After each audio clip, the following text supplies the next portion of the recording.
Good afternoon, everyone, and welcome aboard the largest safari vehicle in the world.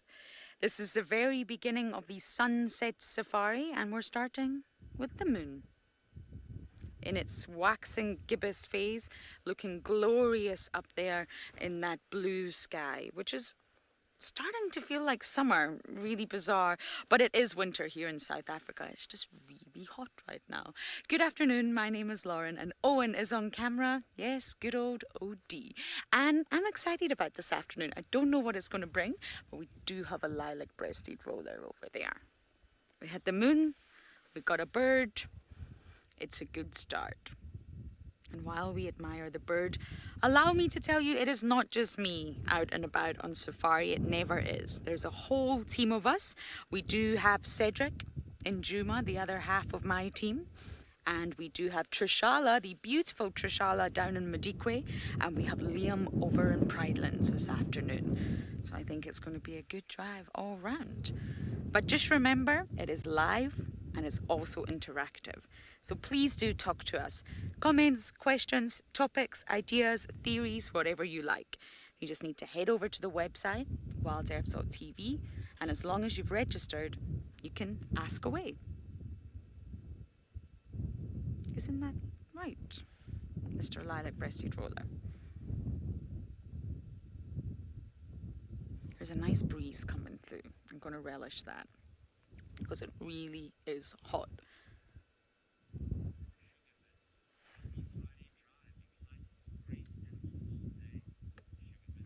Sugar Bits, happy Friday drive, yay! And on that note, Sugar Bits, we are going to start to drive. You are hoping for all sorts of wonderful animal sightings. Me too, Sugar Bits. Kind of forgot it was Friday. The days just roll. The bush life just swallows time, takes away time. Time is in our mind anyway. And the bush does what nature should do, and it takes it away from you. Breaks down that construct. So it goes without saying I'm on my way to the den, but let's take a look at the weather across all locations.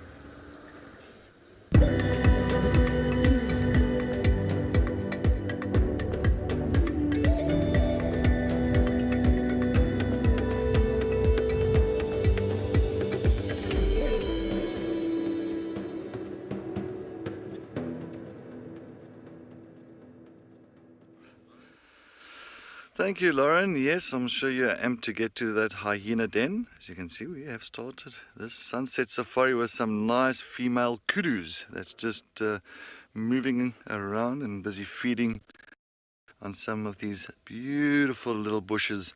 Some of them looks like a white berry bush and got some buffalo thorns, very palatable leaves here. Of course, at Juma Private Game Reserve in the Sabi Sands, South Africa. Good afternoon, everybody. My name is Cedric, and behind the camera with me on Rusty, we've got Hat. So yes, I am looking forward to this afternoon's drive. I think it's going to be amazing. So my main focus this afternoon is pretty much I'm going to go north. I'm going to take a look at the northern boundary. I heard just a little birdie told me that Marips was just north of the boundary this morning.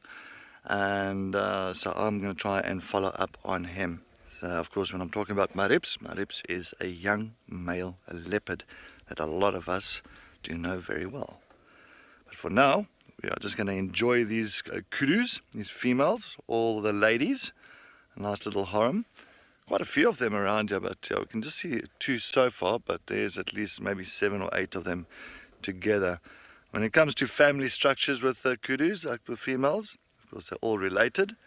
It's all the moms and sisters and grannies and that. And of course, when you're looking at a male, there is no male present, but if you look at a male, he is beautiful. He's got these big spiraled horns, and it is our emblem for the South African National Parks Board. There's the male kudu. As you can see, he's eating on a buffalo thorn. You see that buffalo thorn, you can see the leaves, very shiny. Typical from, like say, the character of the buffalo thorn. Nice way to ID it from a distance. And even us humans can eat the buffalo thorn leaves. A little bit high in tannin for us, but for the kudu, as you can see, she's just going through those leaves like anything, loving it, quite enjoying every little bit of it there.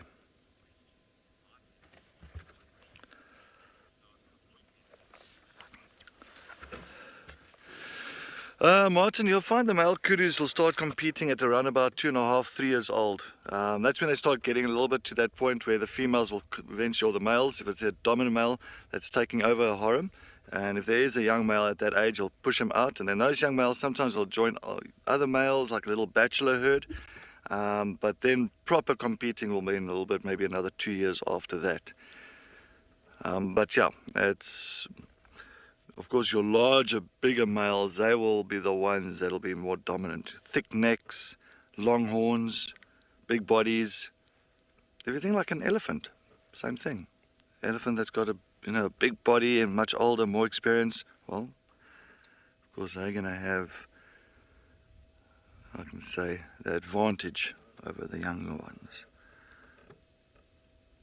But as with this, she's actually struggling in that buffalo thorn. I can imagine those thorns are so sharp. It's amazing that she's actually tucked her head underneath that tree. I mean, and we know here in South Africa we call it a wache bietjie boom, means a wait a little bit tree, because when you walk past it, those thorns will snag you and will hold you back, and saying wait a little bit, wache bietjie. But you can see she's definitely maneuvering her head nicely around there, just to get into the inside of that tree. I think there's a lot of nice leaves, fresh leaves there.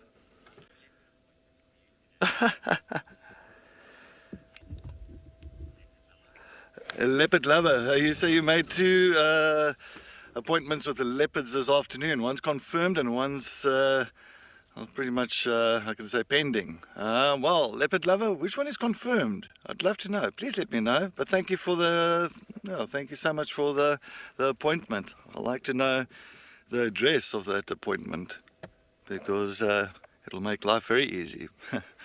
But yeah, thanks, leopard lover. I think what I'm going to do, as I said, I'm going to go look for my reps. That's my first one. That's my first appointment, is my reps.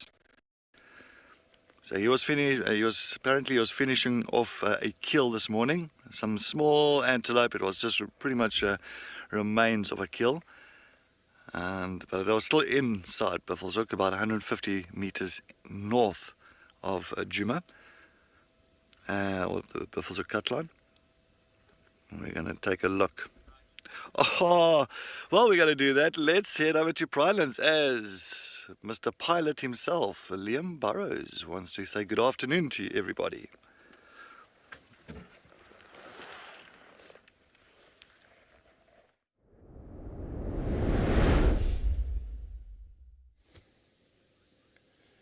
Well, good afternoon from a very hot and sunny Pridelands. And thanks for that welcome there, Cedric, and everybody else. My name is Liam Burrow. I'm the very, very lucky naturalist here in the driver's seat, as I say, on the stunning eco-training Pridelands property. And yeah, we'll be out on safari here for a couple more days. Johan and myself have made our way down to Leopard Dam, which is, I believe, where everything was happening this morning. Lots of buffalo, lots of ellies, potentially a lion or 2 rattling around. So hopefully it's going to turn into quite a nice afternoon. Never a bad afternoon out in the bush though.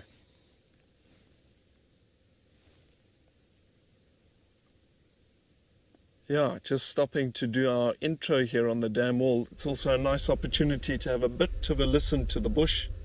A big herd of buffalo, like the one seen this morning, tends to make quite a bit of noise. I haven't heard anything, so they may not be all that close. They may have moved off a bit. But we'll do some bumbling. With some luck, they've left some nice clear tracks and dung, and hopefully we can sniff them out this afternoon. Emphasis on sniff, and they are smelly beasts.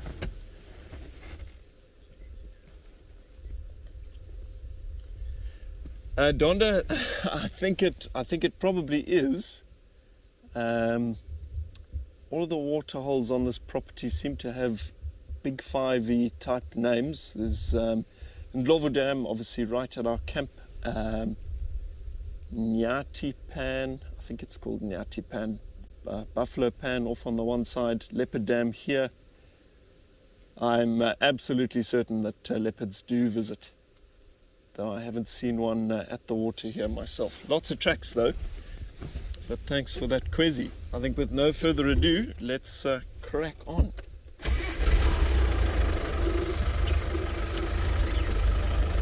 Yeah, it is absolutely cooking this afternoon, but the Lowvelders had a couple of really miserable days over the last 2 weeks or so, so we're grateful for the sun.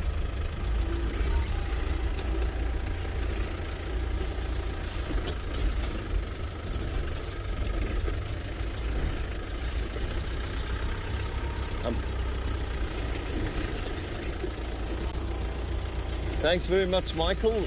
Extremely good to be back. Pridelands is looking so much drier than when I was here last. All good though, that's quite natural. Obviously these environments are in a constant state of flux. They're always changing. They're very much gripped by the seasons.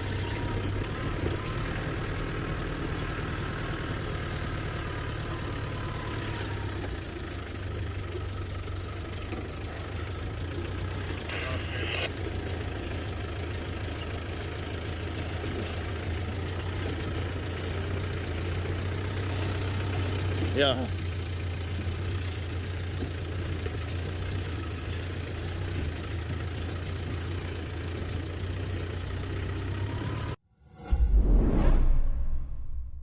Do you love relaxing at a waterhole with the sights and sounds of Africa all around you? Well, we have some really exciting news for you. From August 1st, Africam is joining forces with WildEarth to bring the majesty of Africa right into your living room with 9 incredible new waterhole cameras from across South Africa and Kenya. Get ready to embark on a new journey. This is Live at the Waterhole.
Alright, let's go down there slowly, slowly, slowly. Oh, can't wait to see rosettes. I think Lauren and myself, we were chatting again this morning. It's like, where are these leopards? Where are they? What's happening? But they are around.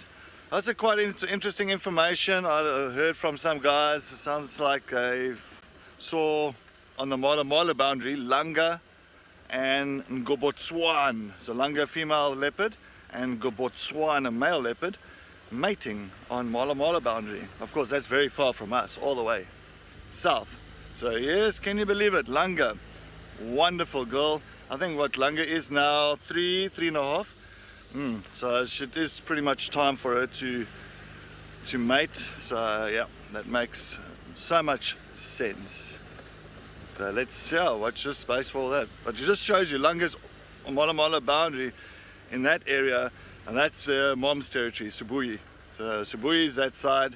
So, but sometimes you'll find a female will move with that male into another female's territory because she wants to mate with him.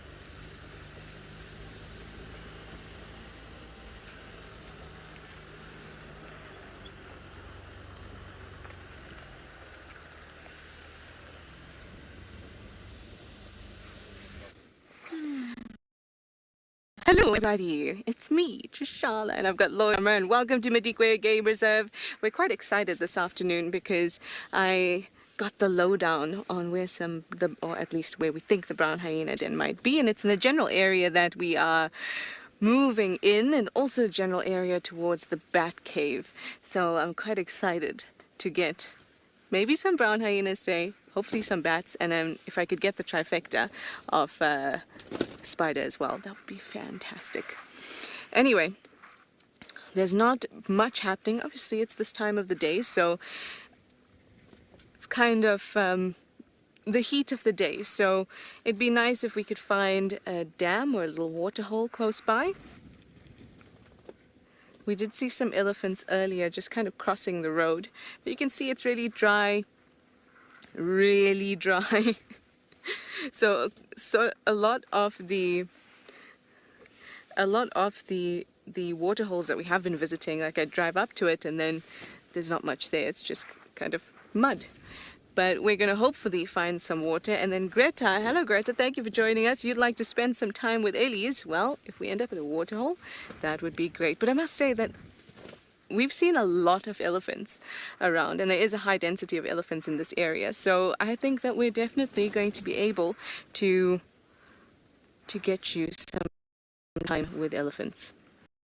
I'm hoping for the same. Lloyd, what do you want to see today? Something with a mane. Something with a mane. For that, you have Marcel, who's sitting in the back. So, as you may have known previously, in some of these areas, we weren't really able to show you the great things that we were seeing, and for example, the brown hyena den. But Marcel has been working some magic, which is why he's on the back of the vehicle, and hopefully we'll be able to show you all the wonderful things.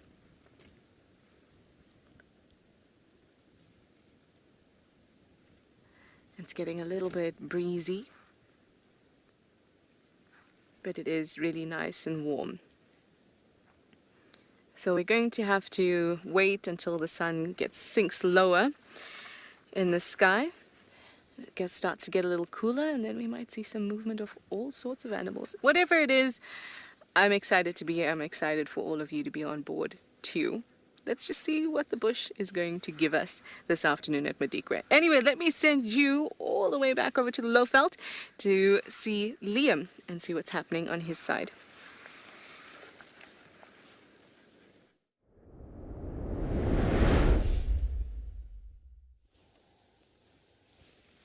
Well, brown hyenas and bats sounds pretty good to me. Good luck there, Trish. We are kicking off my Pridelands stint with an absolute bang. A nice elephant bull munching away on an unfortunate marula tree. And that is my absolute favorite. Happy days. Yeah, we were hopeful we were actually going to get a view of him pushing this tree over as we came up sort of past this termite mound. He was resting his head and his trunk on that exposed branch there, shoving the entire tree. But yeah, he maybe decided against it. Just happily munching away on whatever is broken off now.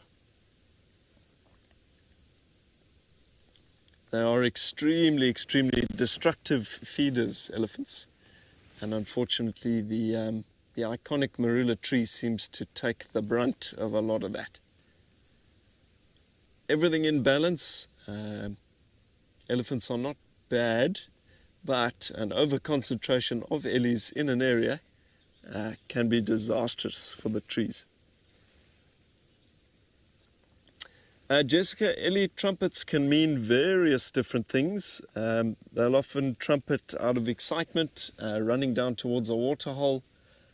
They can trumpet out of fear. It can be something to try and sort of chase away a pride of lions, something along those lines. And absolutely, it can be an aggressive thing too. Yeah, when you are operating as a naturalist, operating as a guide in these wilderness areas, you kind of try and take the body language of an animal in sort of a greater respect into consideration. So we're not just listening for elephant trumpets, we're also looking at what he's doing with his tail, what is he doing with that trunk, how's he holding his head, is he kicking soil with his legs, what's going on. We make sort of a broader judgment there based on sort of the bigger picture. It's one of the things that makes an elephant my absolute favorite in this bush. They are so expressive. They're very, very good at communicating how they're feeling.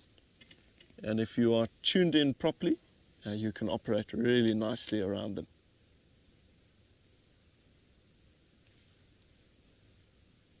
We've chosen to view this guy from a bit of a distance in the hopes that he might break a couple more branches off. We obviously have the beauty of a zoom on our camera, so we don't have to be in the animal's face the entire time. He's probably 40 or 50 meters away from us, something like that, maybe a bit less.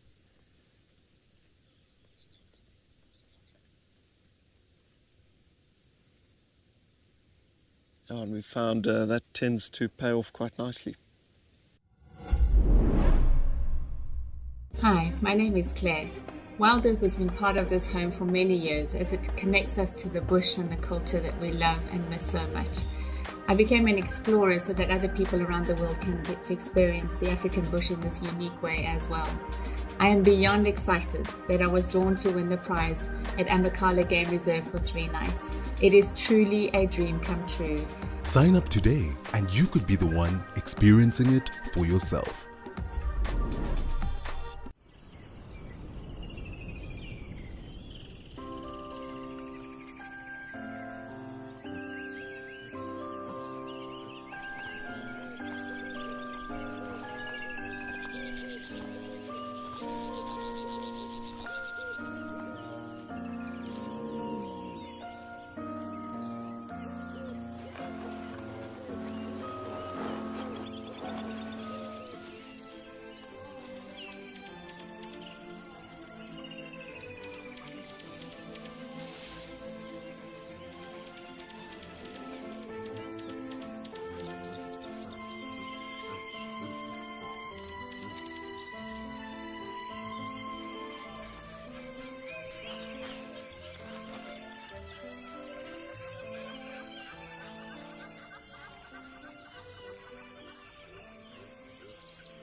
This is so cool.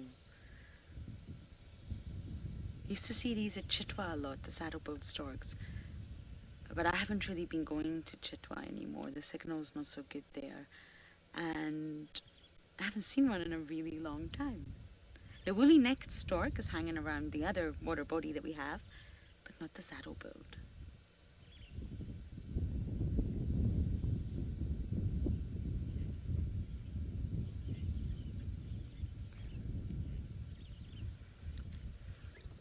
Didn't get that name, I'm afraid. The comms are not very clear, but yes, absolutely. Long legs to walk through the water, to support their heavy bodies. Most water birds do have long legs. Obviously, everything's in proportion, Janet.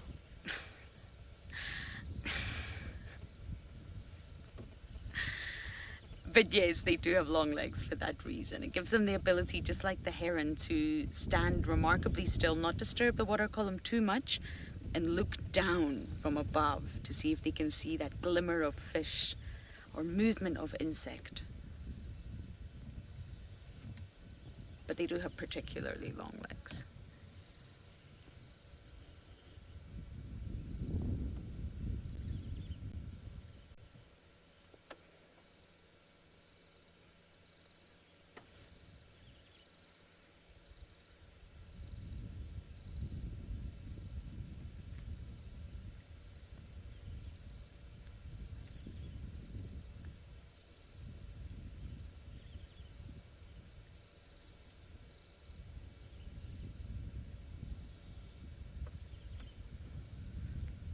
Fascinating. So happy I got to see this bird.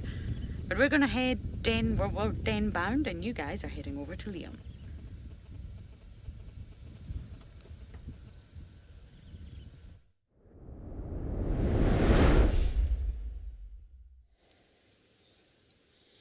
Superb. Well, our unfortunate marula tree taking the brunt of another side of elephant behavior here. This guy is nice and muddy. I have a feeling he had a splash at Leopard Dam during the day, and now taking the opportunity to scratch an unscratchable itch with a very obliging marula limb there. Not a good day to be a tree.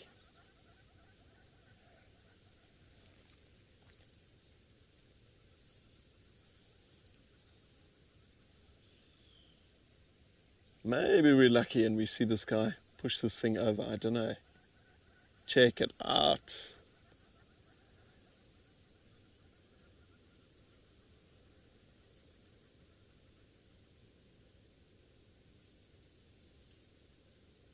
Occasionally in the middle of the night you'll hear what sounds like a gunshot, especially if you're sleeping in a tent out here. 95% of the time it's not a gunshot, it's an elephant snapping over an unfortunate marula tree.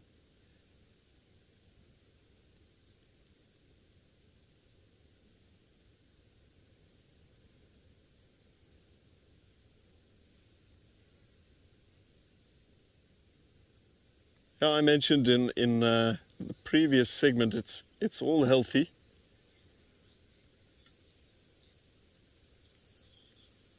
Njabulo? No, I wouldn't say so.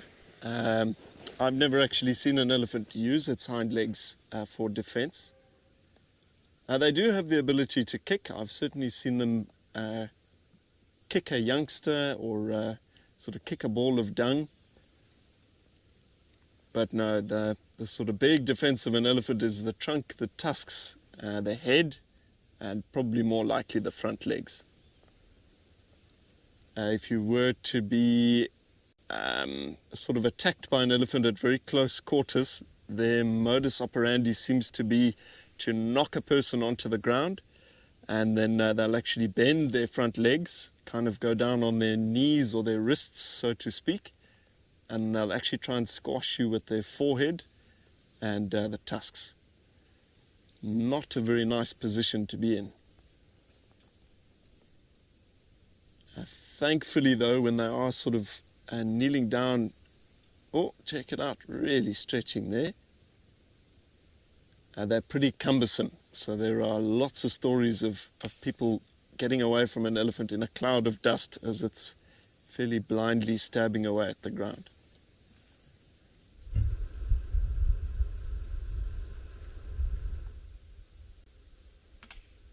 Oh, very satisfying crunch there.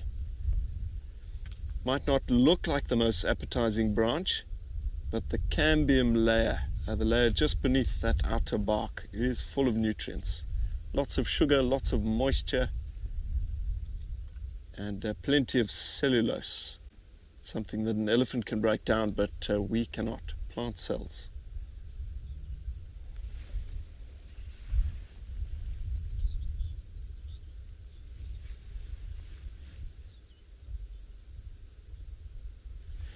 Sparse, that's a great question. I think essentially virtually any herbivore could be destructive. Ultimately, it's a numbers game. So it's all about the size of the habitat available. If the piece of property is only tiny, but you've got 1,000 impala on it, even impala can be extremely destructive. Trampling all the grass, browsing all of the vegetation off the trees. But elephants are probably the most iconic when it comes to breaking things. It's just sort of the way they operate, pushing over trees to get roots, digging up soil. Again, not their fault, it's just what elephants do. And in a nice, open, healthy system, it's quite a happy, healthy, ecologically sound thing to be having happening. Essentially, a tree is holding lots of nutrients in its fibers, in its limbs, and an elephant pushing that tree over returns those fibers and all those nutrients to the soil. It goes back into the system. But if you've got tens of thousands of elephants all doing that, then the trees very rapidly disappear.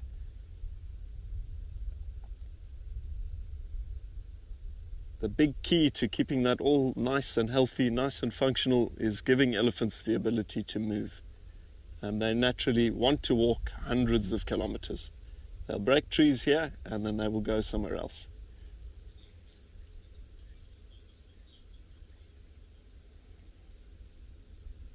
Now we need to be giving attention to vast conservation areas in Africa and figuring out how to join them.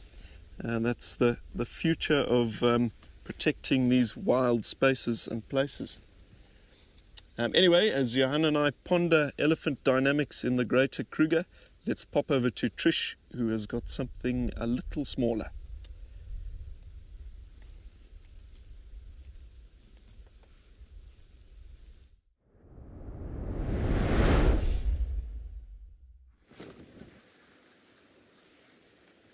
So Liam was chatting to you about elephants pushing over trees and creating habitats for smaller animals to enjoy.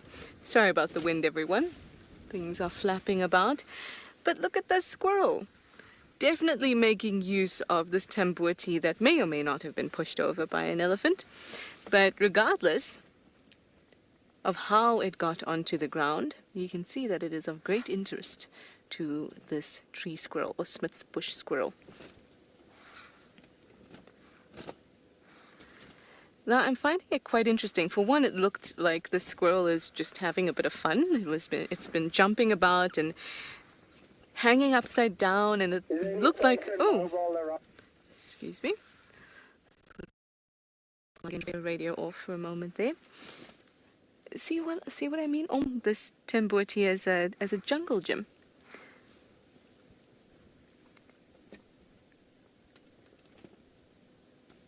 But what I'm seeing is quite interesting, and I'm not able to explain what is happening, but it seems to be, actually there's a possible explanation, but it seems to kind of be sniffing and licking the bark. So a tree has outer bark and inner bark, and the outer bark is what it kind of sheds like skin in a way. And that outer bark is really not part of the vascular system at all. It's just peels away. Up it jumps.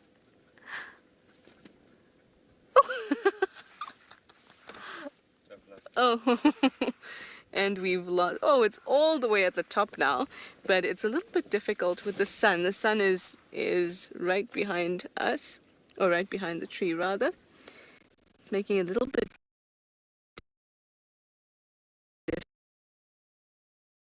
all the way at the top. It's just a silhouette now. So it's going along all the branches and kind of trying to get to that inner bark. Now we know that bush squirrels are omnivores, but they really enjoy fruits, but they enjoy insects. So I wonder if it's looking for some insect that's infected or bored into that inner bark, like borers.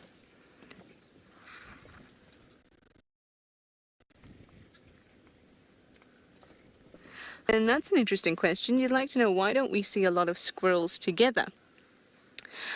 Ian, we do. Well, I guess it depends on what your definition of a lot of squirrels together is.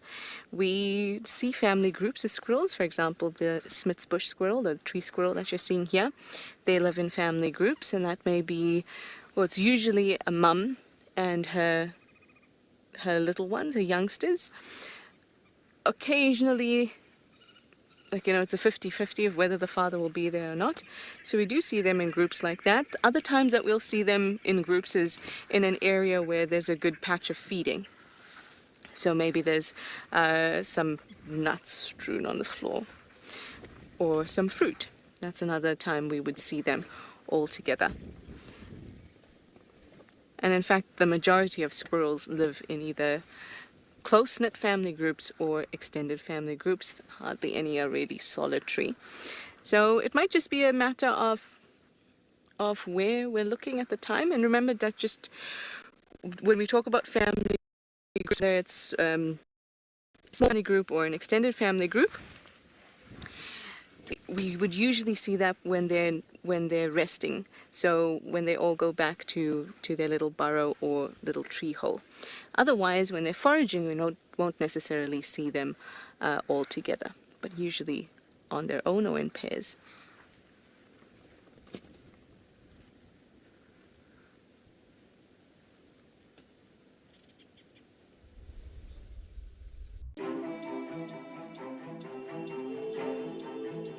How much do you know about what it takes to become a safari guide?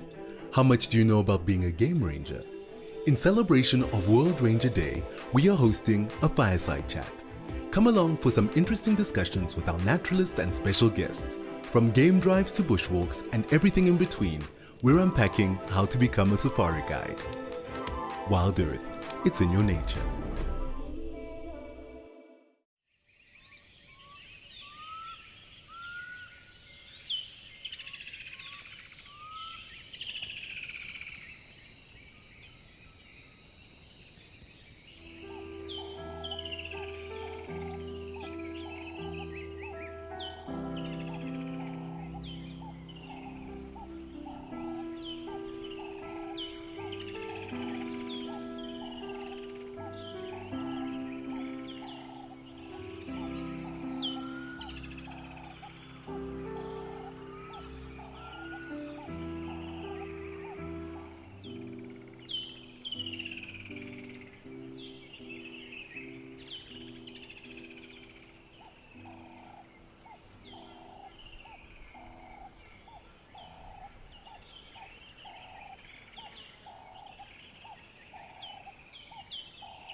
guy really stretching. Whoa, check it out. We got it. Goodness me, that's a cool view.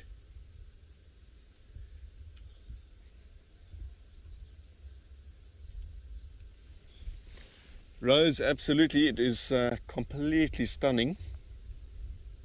These guys can pack away an awful lot of pounds. My goodness, he's just demolishing this tree.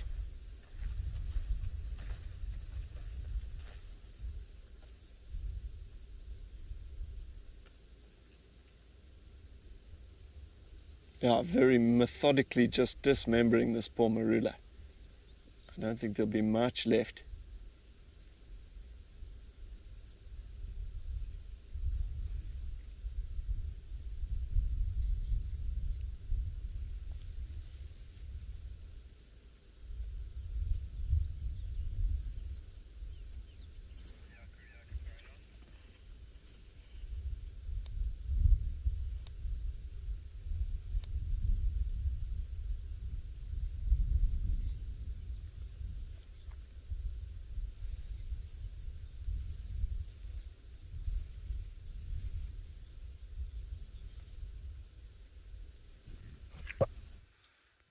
We've arrived at the den. Hello in teams. Oh, isn't she just beautiful? The den's a bit tricky to work sometimes in terms of signals. We're just going to work with this spot for now, but obviously it is a bit of a bum view. But I am sure she'll get up soon.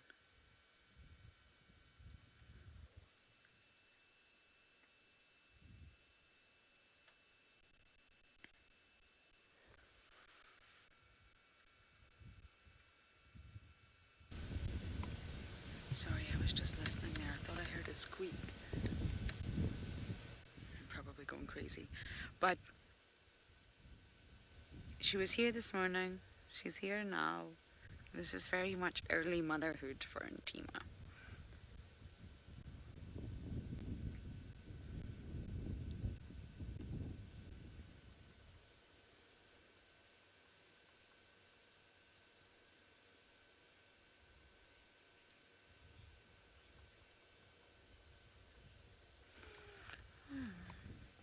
Let's go with that again.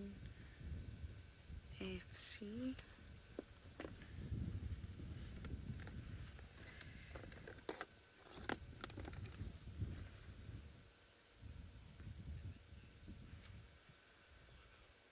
I didn't get any of it, FC, I'm afraid. My radio was having a bit of a meltdown today.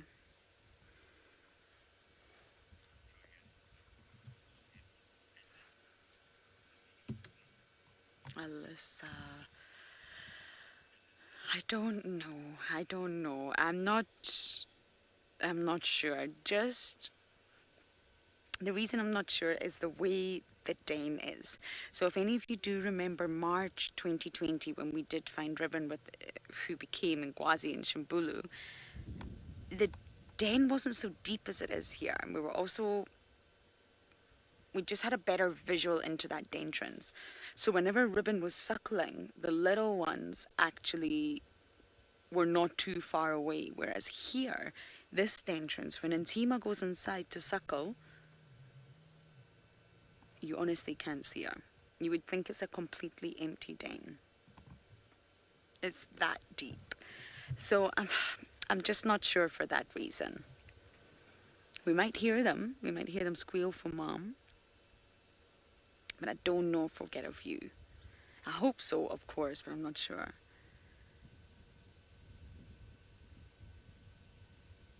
I really would just love to take a peek inside and see how big that entrance really is, because I think it's huge.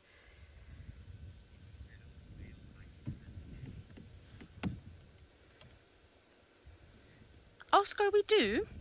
I have seen Orion here and possibly just Orion actually. But it is a communal den, and what you have to remember, it will be very active in the nighttime as well. So there'll be a lot of activity here that we really do miss. And Tima's just here right now because she's a brand new mom. Brand new. So she's very much den bound. But you can see June's not here. And many of the other adults are not. So obviously the more females that have cubs, the busier the den becomes. But you will see males, adult males at the den site. Possibly they just come at nighttime. They're not banned in any way. They are allowed to come around and hang out. But if there has been a shift in any of the hierarchy, maybe they're too busy and occupied with that.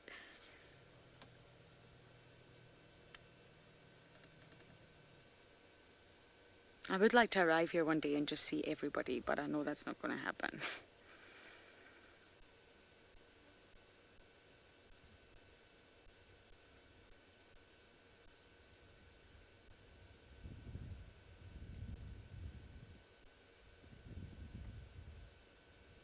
She won't lie like that for long. It's actually really hot in the sun, and she will eventually get up and go into the entrance. Catherine, imagine if we did a little sneaky camera on top of Junebug. That would be super interesting. Obviously not ethical, but really, really interesting to see what goes on inside there. Junebug's not even here, which is highly unusual. I'm convinced that Junebug is obsessed with whatever is in there, whether it's one cup or two, I don't know. Every time I've been here before and Tima came here, Junebug was just out on his own, waiting for company. Well, safe to say he's got company now.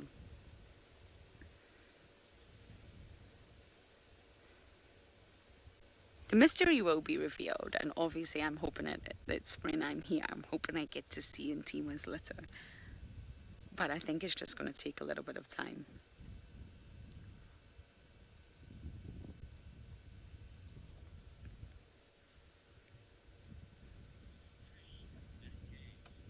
Okay, we're going to sit here a little bit longer, but Trishala has made it to the bat caves.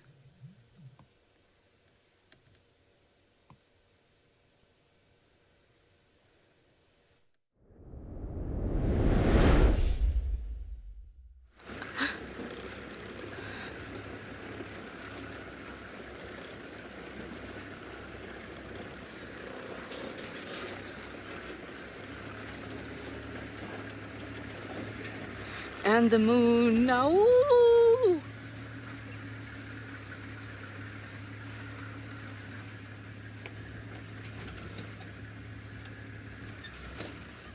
What was that? I don't know.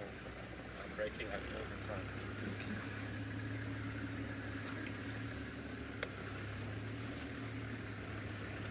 Okay, maybe we just stop. Maybe that's causing the breakup. We'll stop.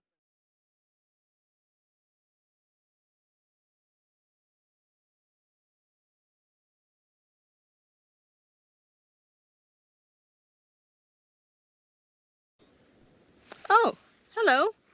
I'm not sure how long you were live with me, because I got a Trish live, which usually means you were live with me for longer. Anyway, we were passing the bat cave, so I thought that, you know, let's go and have a look anyway. So it's right in front of me over on that side. I love the way it looks. It looks so, I don't know, like this beautiful haunting, if that makes sense. It looks like, when I see geological structures like this, or caves in general, it always reminds me, or makes me think about years and years and years of existence on this planet and the way that these caves would have formed, but also the different animals that would have come across it over thousands and thousands of years and made use of it in different ways. Early humans that would have made use of it in different ways. And so when I see caves, and especially one like this, which is really magnificent, I feel a lot of things, or start thinking about a lot of things rather. Now, I know that it is a little bit early to actually see any movement, but I thought maybe if we could get as close as we can, maybe if we're lucky, we might see some bats taking a rest. Because remember, they'll be roosting in areas like this, and then once night falls, they'll start to move off. So really, the time to be here is towards the evening.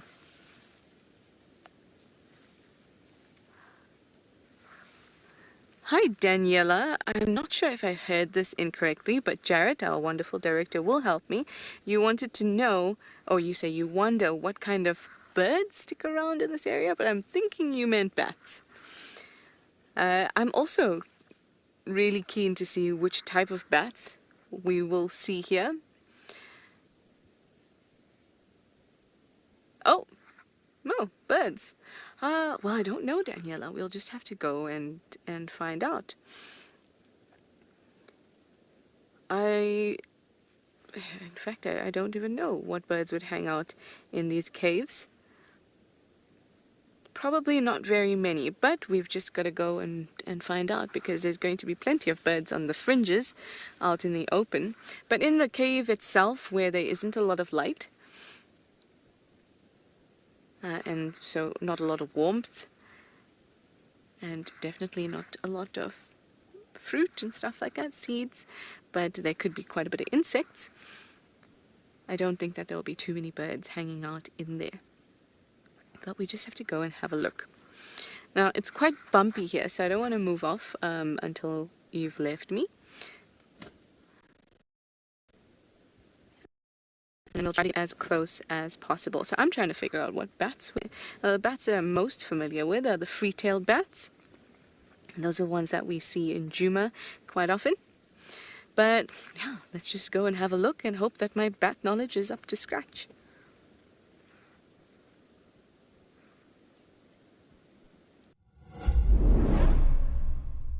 We love all the support, we read all the comments, and now we want to acknowledge our biggest fans. Do you know when Ribbon was seen last? Or the names of June's cubs? Do you remember the last time we were up close and personal with an elephant? If you answered yes to any of these questions, then you are in for a treat. WildEarth's Fan of the Month. We are looking for you. For more details, make sure to read our monthly mailer and keep an eye out on our social media pages.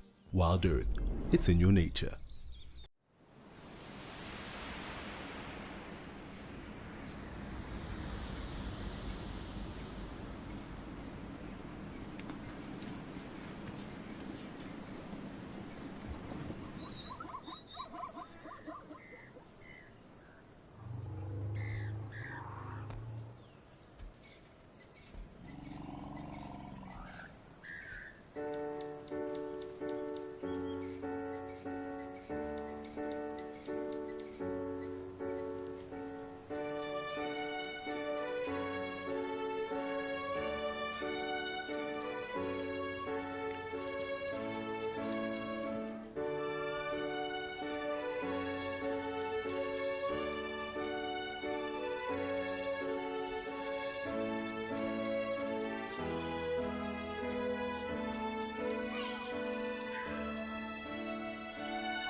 wonder if we'll get any other visitors today as well. We won't stay too long.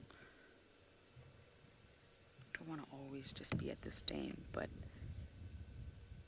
it'd be interesting to see if Ribbon does come. Oh, what I would do to see Ribbon.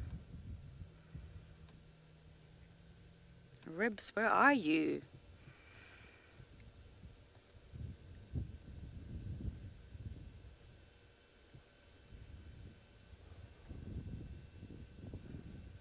Isn't it sweet that she's just sitting right at the entrance, keeping watch, keeping a lookout and an ear out. She's resting, she's wanting a break from the cubs, but she's right there.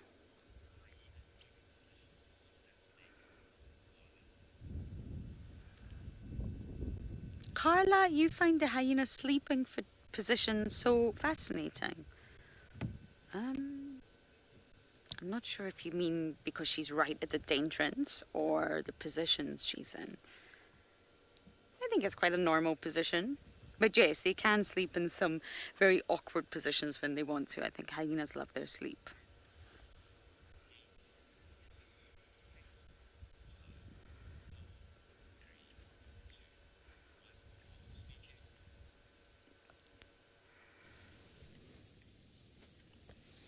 Superb. Well, going from strength to strength here on good old Pridelands. Johan and I have managed to relocate on this large group of buffalo that him and Chris found a little bit earlier this morning on the sunrise safari. And they have made their way quite a bit further to the north. We're actually right on Pridelands' boundary.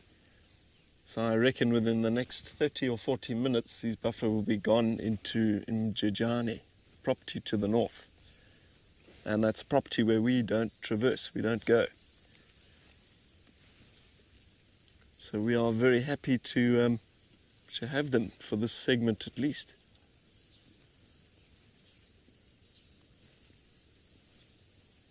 We're trying to view the herd as respectfully as we can. Trying to avoid off-roading around them wherever possible. There's lots of cows and calves. They tend to spook quite easily.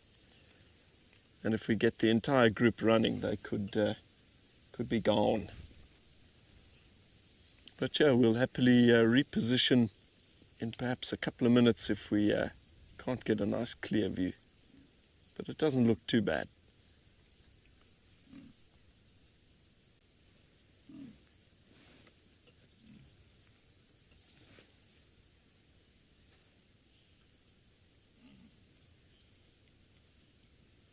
What a typically low-felt experience sitting with a big group of buffalo.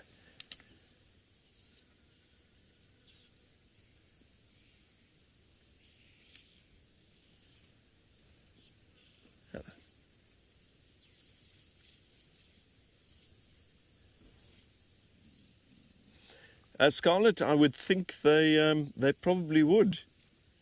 Yeah, you're obviously touching on the fact that that breeding herds are often led by very experienced females called pathfinders, for anybody else who didn't know that. So these are large breeding groups led by leading ladies with lots of experience. But yeah, I would reckon in a group made exclusively of males, there must be one or two with lots of experience whose role it is to make those sort of decisions, where to go. They seem to have popped out of frame a little bit there. I think it might be worth it for Johan and myself to kind of drive around a little bit. There's a section of power lines up ahead. Maybe we can catch the front of the herd popping out there.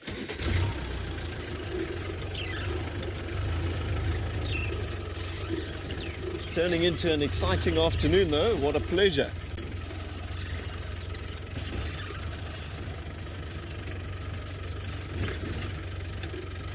Darren, to a point. So I think it all comes down to strength, vitality, and virility. So a bull will certainly get to a point where he's sort of at his prime. All the other bulls kind of try and stay away from him because he's big and strong. But then he'll go downhill. some of these very, very old Duggar bulls are essentially the grandfathers. They're ancient. I wouldn't say that a buffalo bull that's kind of in those final twilight years is the highest ranking at all. I think he's fallen down. Maybe we can position here somewhere. Might just pop off road a little bit. I think that'll be all right there. Okay, cool. So yeah, dominance amongst male buffalo comes from fighting. So the strongest bulls will hold those pole positions, but as soon as they sort of start to fade, younger, stronger bulls will come in and take over those roles. And obviously all the breeding rights that come with that. Doesn't necessarily mean, though, that that old bull's life is over. Often they have a good run as a bachelor. Another 5, 10, maybe even 15 years relaxing, mud wallowing, hanging out with their mates, golfing, smoking cigars. Not a bad gig. Got a nice old bull in the middle. Yeah, big old boy in the middle there.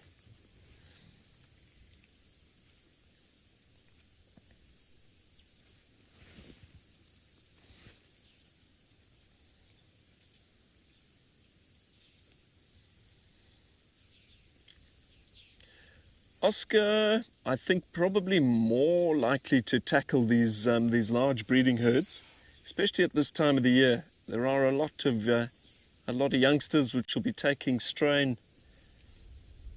Females are not able to produce such high quality milk, with the quality of the vegetation deteriorating regularly. Again, that's all normal. It happens at this time of the year with things being dry, but the calves are weaker. Often these herds can be a bit spread out, a bit more fragmented, giving specifically our pride of lions a lot of opportunities. Still though, as we know, buffalo are no pushover. And unsuspecting pride of lions can quite easily have the tables turned on them. When a buffalo herd rallies after being attacked, turns around en masse and drives those lions off. They are formidable things.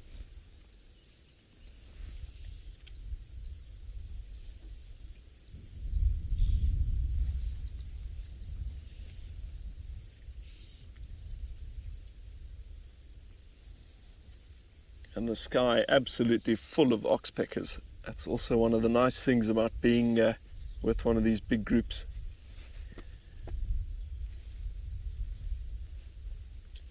Oscar, well, I think the horns certainly get worn down as they age.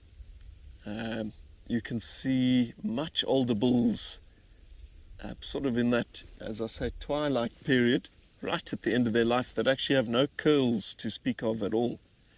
All they've got is the boss, the helmet. So yeah, I'd say probably longer term, buffalo have less keratin.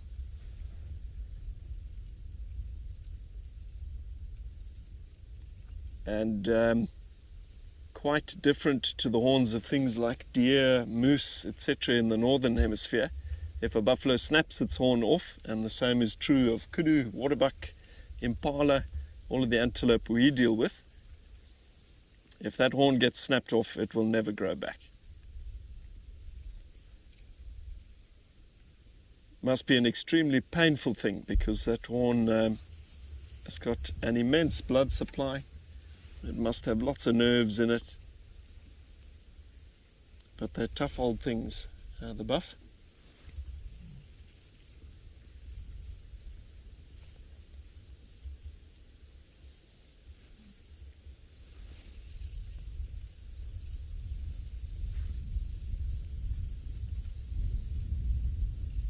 Moving very carefully through this golden grass. It's a perfect place for a lion to lie in ambush. Almost impossible for even us as humans with great vision to see. Now the wind is also swirling quite a bit, so these buff are nervous.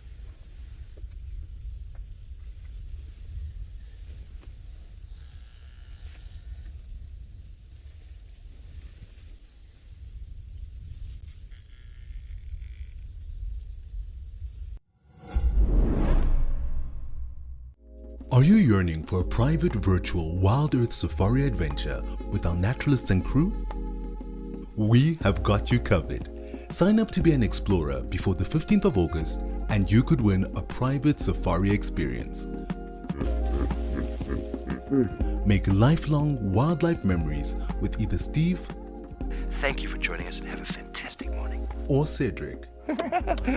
WildEarth, it's in your nature.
I'm just pulling out my binoculars again.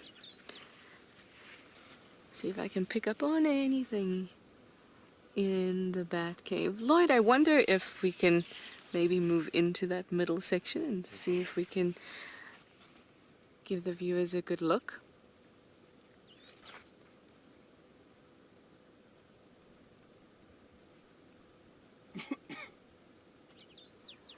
I am seeing streaks of what appear to be poop. But it does look more like the bird variety than the bat variety.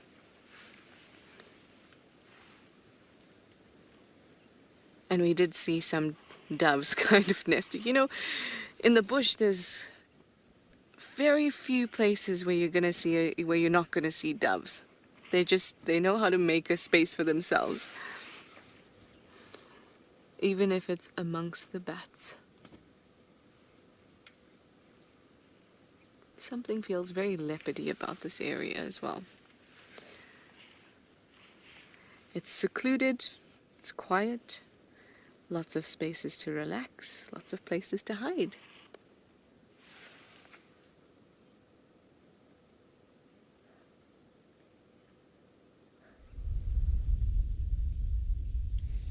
So our buffalo group are steadily making their way up towards the northernmost boundary of the Pridelands concession now. I'm sure fairly momentarily, and they'll begin to cross out.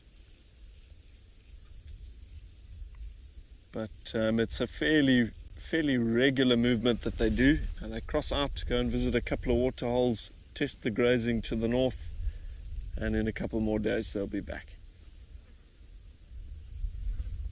It's the beauty of working in an open system, a system with minimal fences. Animal movements are nice and natural. And that way the environment should be healthy as well, and nothing too sort of over-pressured.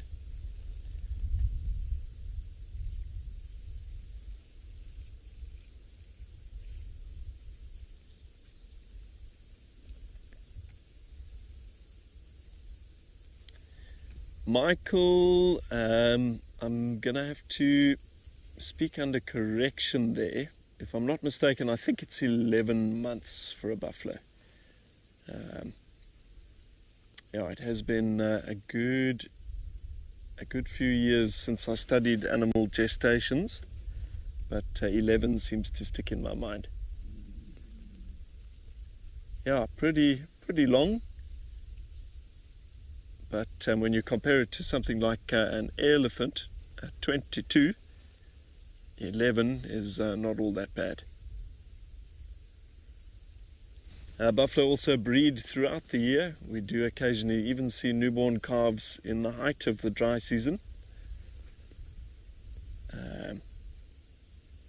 But yeah, it seems to peak when times are good in the wet season.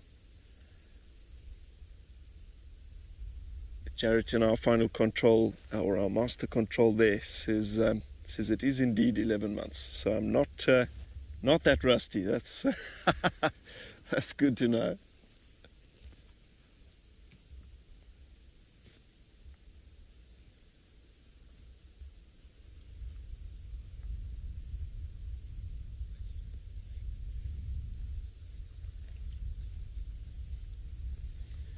Raymond, well, part of this notoriety that kind of surrounds the Cape Buffalo is that they are notoriously quite difficult to read. So they're not particularly expressive with their body language. They tend not to give a lot of warning before they do get upset. They do, however, do quite a bit of snorting, maybe some head flicking.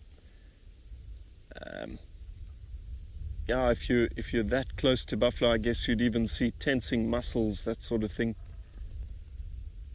But yeah, you've got to be looking for those finer details.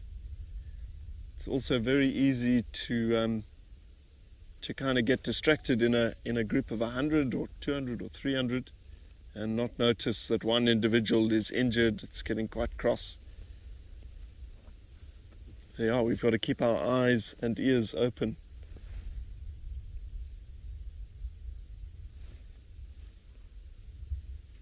As we know from Cedric's encounter a number of weeks ago, Cedric and Gerrit in the Sabi Sands, having that buffalo sort of biff into the side of one of the Land Rovers there, they can be cantankerous. And that's made even worse by the presence of predators. Panicked buffalo are a formidable force. I think we might try and reposition there one more time. This first group is getting right up to the boundary now, but thankfully they're out in the open.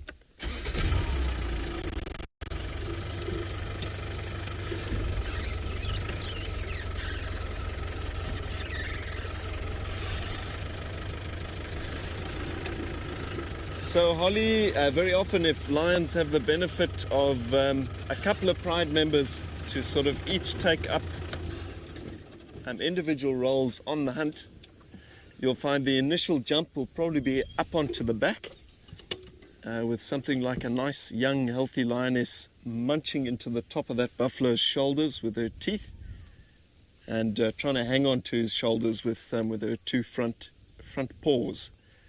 And then other members will come in, hopefully try and anchor him onto the ground from the back.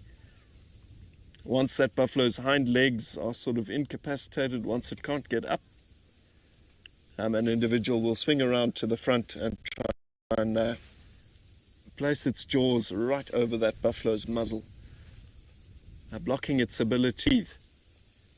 I've seen it on 4 or 5 occasions over the last 12 or so years as a guide, especially with the game viewing as rich as it is in places like the Sabi Sands.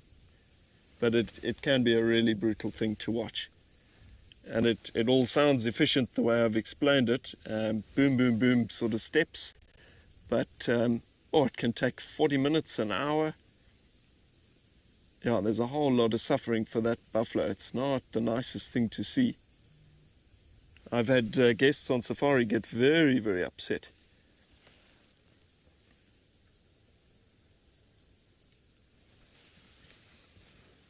But yeah, you've got to just try and distance yourself, appreciate it for what it is.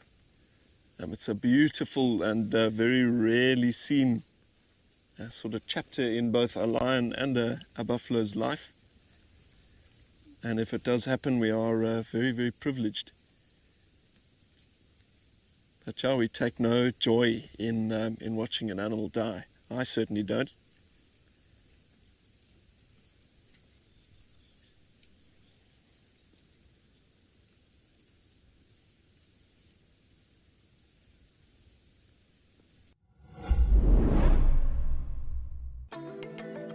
Do you sometimes imagine what WildEarth would be like without adverts? A chance to properly immerse yourself in nature without any interruptions.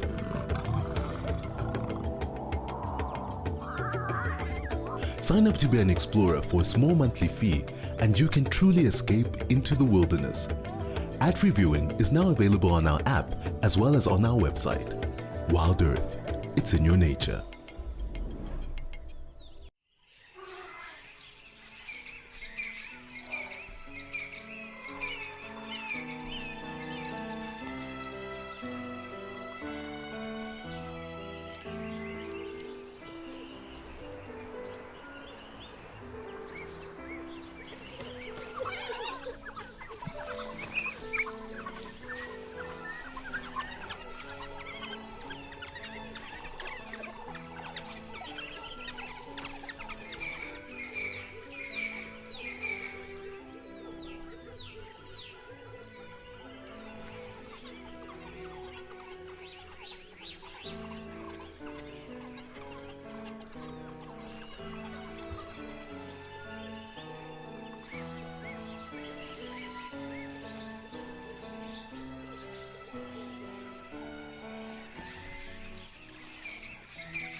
Well, we are just kind of cruising. We've obviously left the bat cave now, hoping to return, and we're slowly moving in the direction that we hope, yes, there's some brown hyena activity. Otherwise, I quite enjoy the first day. Like I said, it's a day to take it easy and take it all in. Look at the color of the sand. Nice and red, iron oxide rich. Madikwe is such a wonderful reserve in that there are so many different types of environments, different habitats. You have these rocky areas, you have these iron oxide rich soils. Then over on the other side, where I hope that we'll be able to go, it's a bit far, but I hope we'll be able to go towards Tal. There, the sand is, or the soil is really mineral rich or salt rich, so there's a lot more things like calcium carbonates and other salts or sodium chloride. So more mineral rich, and it looks quite white.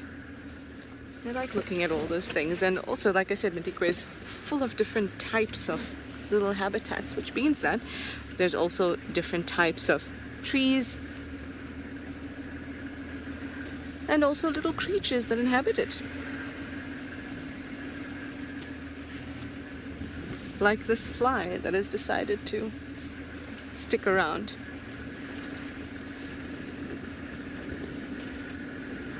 I keep having this feeling like I'm going to see a leopard. I think that's the thing about the bush. Hi Vanessa, thank you for that question. You'd like to know if I have a Madikwe wish list. Not exactly.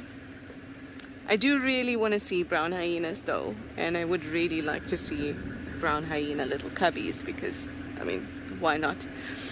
So that would be super, like, top of my list.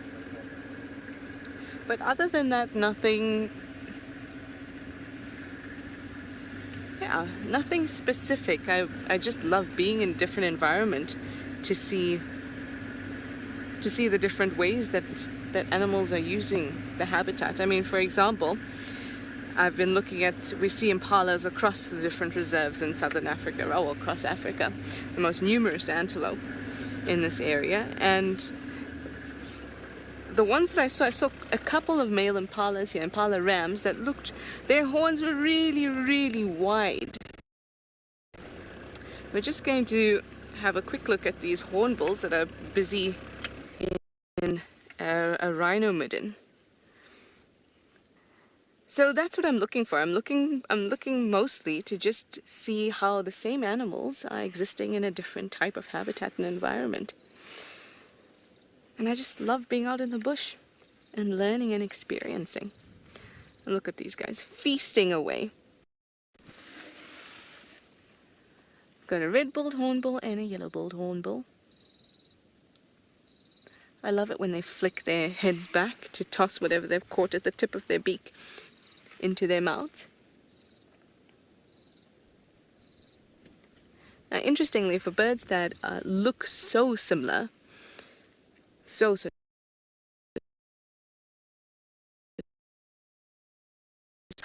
it would be quite difficult to tell them apart. But you can see that the yellow-billed hornbill's beak is not just yellow, which separates it from the red-billed hornbill, but it's also larger and more robust. And it's that small difference that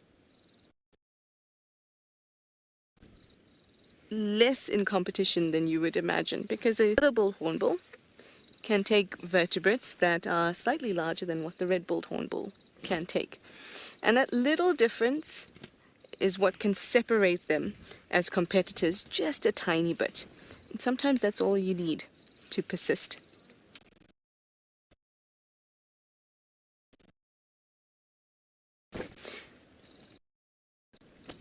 One, you get an evolutionary arms race, so always trying to up.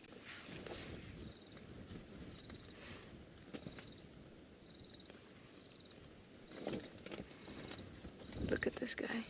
Aren't you regal? So you get a bit of an evolutionary arms race if the competitors are a bit too close together. And that also means that their chance of survival is decreased. What you want is some kind of separation-wise in order for everything to thrive. And that's how we get different ecological niches. Tiny niches, just a sliver of a niche, while others are quite large niches. Sorry, my game drive via a radio again. Hi, Brandy. Thank you for joining us. You would like to know, how can I tell elephant dung from rhino dung? I know they can look quite similar, but the way they poop is different. Elephants are usually walking while they do it. So you're not going to see it in one pile like this, where it's a specific midden. A midden just means a specific species is coming to defecate. I'm not going to see it at the side of the road. And the other thing that I look for is that elephants have a very inefficient digestive system. So their dung looks a little bit rougher if you break it up, whereas that of rhino dung is much finer. So can you see, if you can obviously see the actual balls of dung, but look at where it's been broken up and you can see that it's much finer.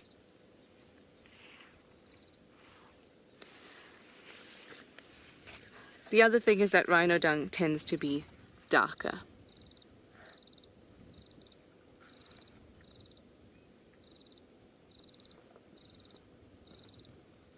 And a nice pile of rhino dung like this, or at a midden, which is an area where all the rhinos in an area will come down and poop in this spot.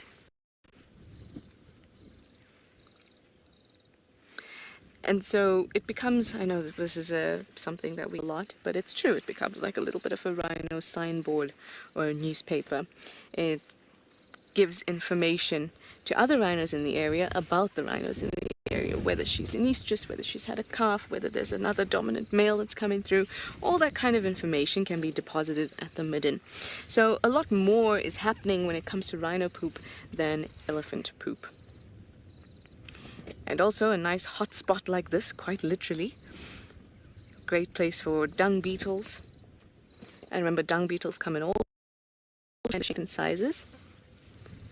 Really tiny, very pretty shiny ones. Very plum dung beetles, big ones. So lots of shapes and sizes. And not just dung beetles, a whole lot of other insects and arthropods. So perfect for insect-loving birds to push away dung. Here we go. What do you got there? Whatever it is, it's numerous.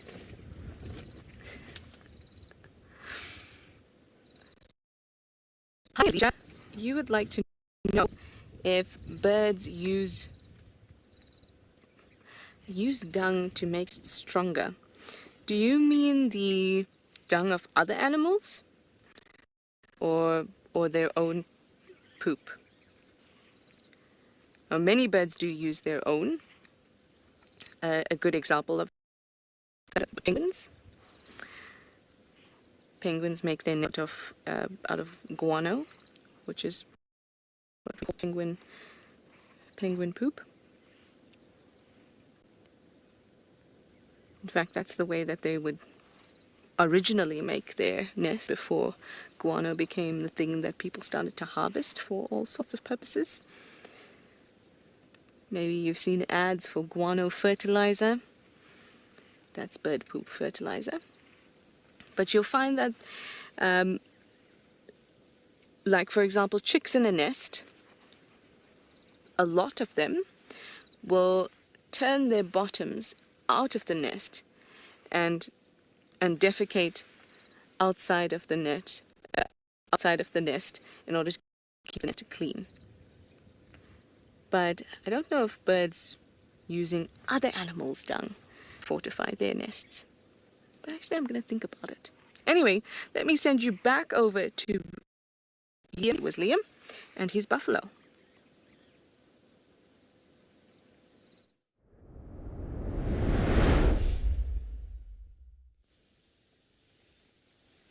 Superb. So thanks for that, Trish. Very nice. We haven't got the entire group of buffalo here. It's just kind of a splinter, maybe 20 or 30 of the 150. But just coming up under the power lines on the boundary now. Yeah, these guys are steadily making their way out. But as we touched on in an earlier segment, they usually aren't gone for long. There's so much water here on this Pridelands property that, it draws them back in. It ensures good sightings in this corner throughout the dry months.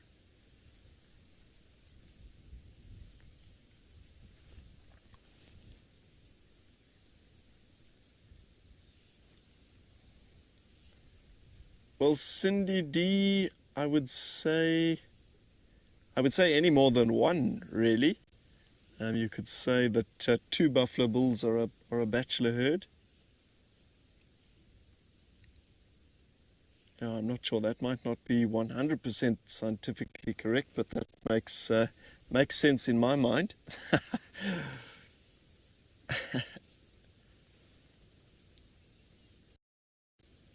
Now we pull a little bit further forward here.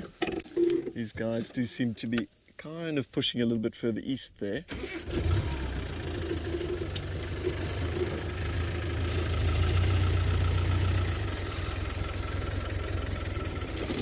Oops.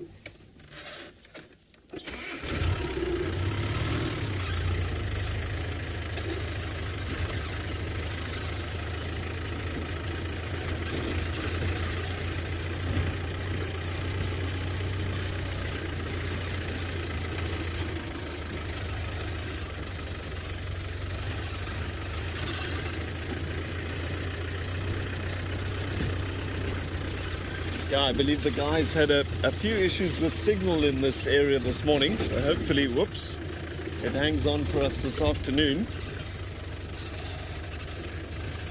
Let's see how it goes.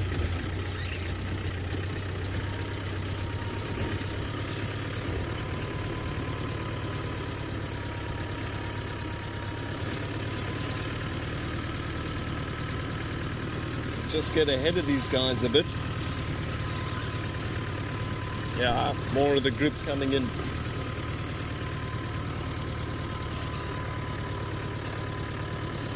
Sean, no, I'd say Ellie's probably cover more ground. It's all very seasonal though, and driven by their most primal needs, namely the need to find enough to drink and enough to eat. But yeah, I think elephants probably hold the title for the animal that moves the most out of those two. Now, don't get me wrong, Ellies can be very, very localized as well. In the good times, they might only move a kilometer or 2 a day, but in really tough times, maybe 80 or 90 kilometers a day.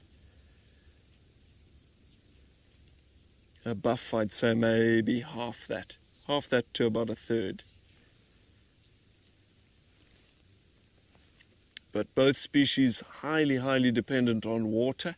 They have to have the access to water at least once a day, preferably twice.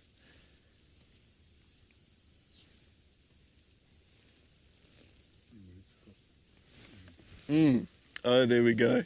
Jan just pointing out Mariepskop sort of emerging out of the haze there.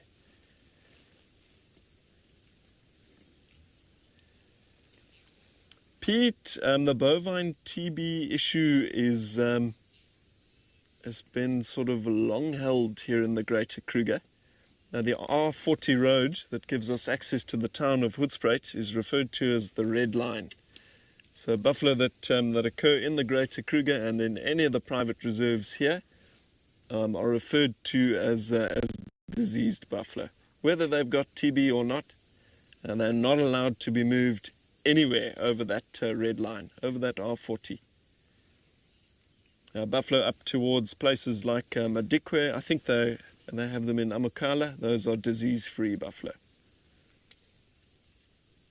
Often buffalo that have been introduced from breeding projects. It's interesting though, the bovine tuberculosis doesn't seem to be killing the buffalo anymore. It created mass problems when it was introduced by people via cattle from India, I think, in about the 50s. Killed lots and lots of buffalo, but they very rapidly developed immunity. Then, unfortunately, it took another horrible turn. It started to kill the lions. But chatting to a Kruger vet when I was based in Mozambique last year, it seems that the lions have built up a resistance too. It's not making them as sick as it used to. All righty. What are you thinking, Johan? You want to move forward there?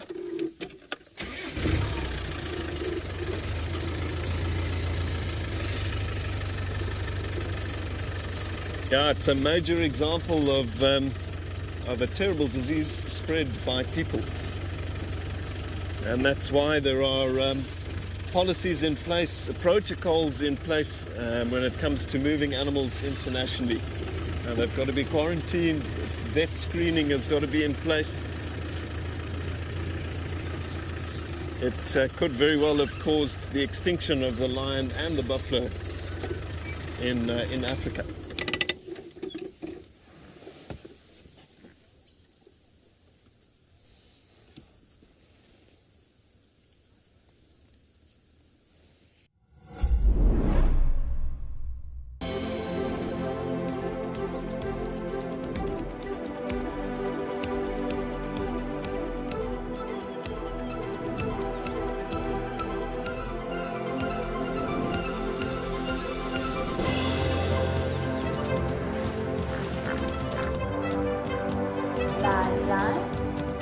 Those sounds just go straight through you.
Now I thought I saw something walking in the distance. Oh, hooray, I have. It's a guinea fowl.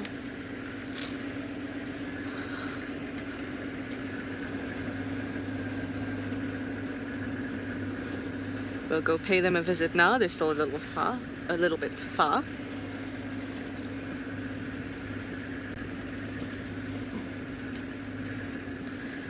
You know, one thing on safari that we all know very well, snacks. And I will tell you that right now I tried a new snack. It is a beetroot berry cube, and I can recommend it. Just wanted to give some love to beetroot cubes out there because they're tasty. Obviously it's like a little fruity jelly thing.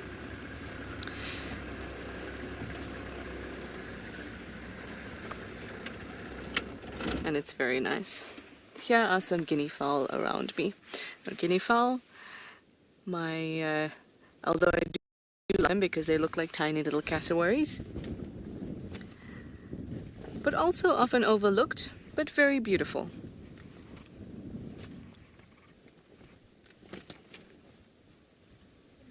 Okay. So I'm still sat here with our big herd of buffalo, but Johan and myself taking the opportunity to check out this incredible Drakensberg mountain range.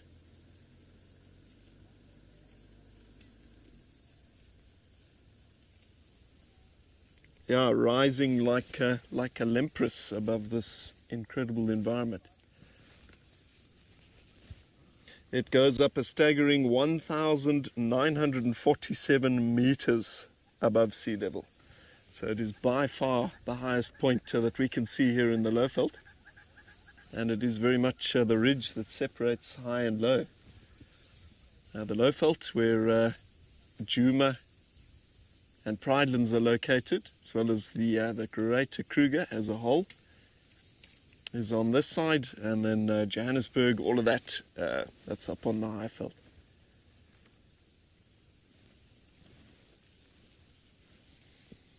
Our buffalo sort of straddling this boundary, but I don't think they're going to hang around for too much longer. They'll be crossing into Jijani in a few minutes. I'm glad we got them when we did.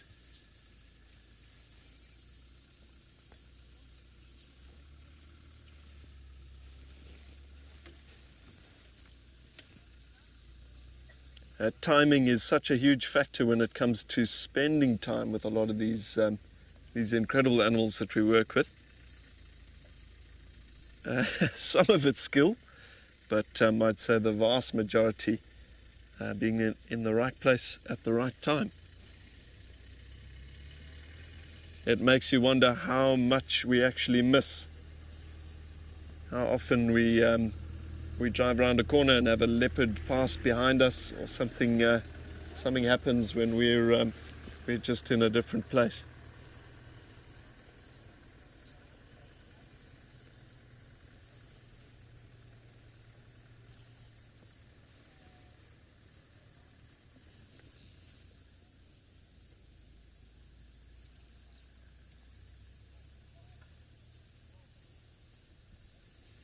I commented to Johan between one of these segments how healthy these buffalo are all looking. Courtney, absolutely they do. Buffalo get a lovely night's rest. Sometime in the evening, possibly a little bit later, 8 or 9 p.m., they'll kind of group together in a nice grassy area. They lie down, fold their legs up, rest their chins, and they probably get a good 6, 7, maybe even 8 hours of sleep. Especially on the very chilly mornings that we're facing at the moment, you can often find entire buffalo herds still asleep at the start of morning drive. And they can be a bit slow to get going as well.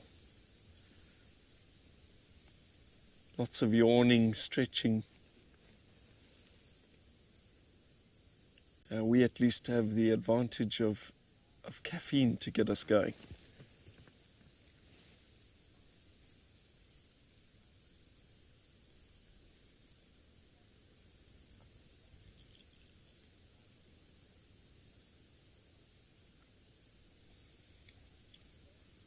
Nadia, they absolutely do. So not...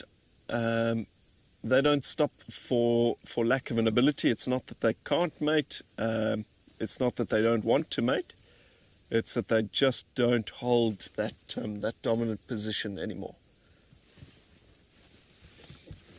Oh, okay, cool. Yeah, Hans just pointing out some of the oxpeckers there. So yeah, once the big dominant bulls have kind of fallen from grace, have kind of lost those pole positions, they lose the mating rights with them. Yeah, and they will probably never mate again. A very nice yellow-billed oxpecker on that buffalo's shoulder there. Again, we get the two species out here, yellow-billed and red-billed. Very, very easy to see why they've been called those two different names.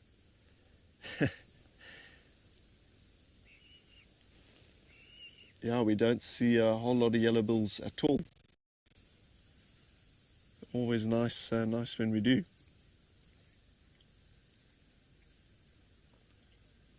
So speaking of sightings of big beasts, I think let's check in with Trish, who's got something to show.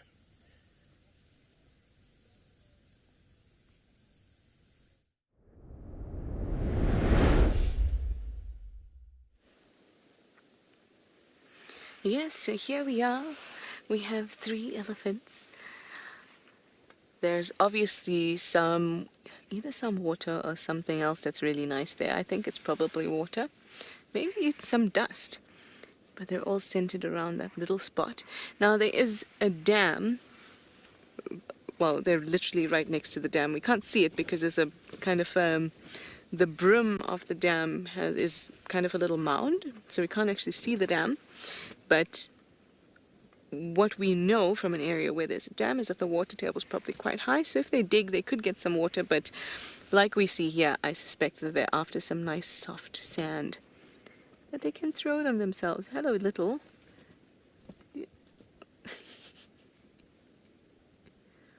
Everyone's trying to get into that spot.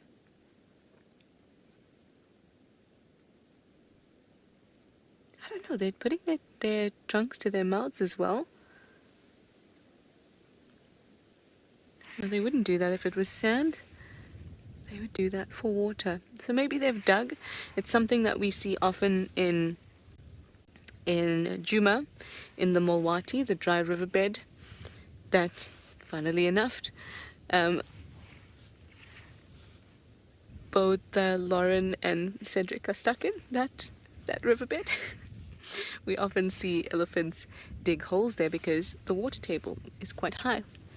And similarly, near a dam, the water table is also quite high. So if they dig, they might be able to access some fresh water in a little puddle. So maybe that's what they're doing, but I can't actually get any closer. So we're just going to have to suss it out from here. Hi Elsa, you're very happy to get your elephant fix. I'm glad I could provide it for you. What's nice is that they're not really on the move, so we could sit here for some time and watch them dust bathe, possibly accessing a bit of water. Still unsure, to be honest. But whatever is happening, it's prime property. When elephants find a nice spot to dust bathe in,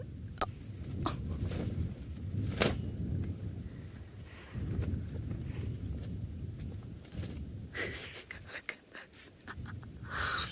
Okay, so I think what is happening there is that elephant. Ooh, don't steal my dust. That elephant knelt down like that to get its face close to the ground in order to get its tusks into the ground and probably loosen some soil or maybe mud if it's water. But dampness, so I'm gonna go with oh, but there I see some dampness. It's a mystery, I tell you, a mystery for Poirot. I reckon it's probably some water.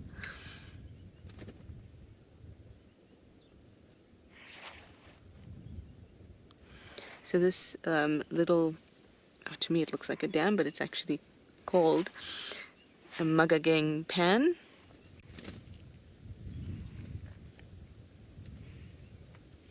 Hi Jeremiah, that's an interesting question. You would like to know if there's less of a need for them to dust bathe in winter.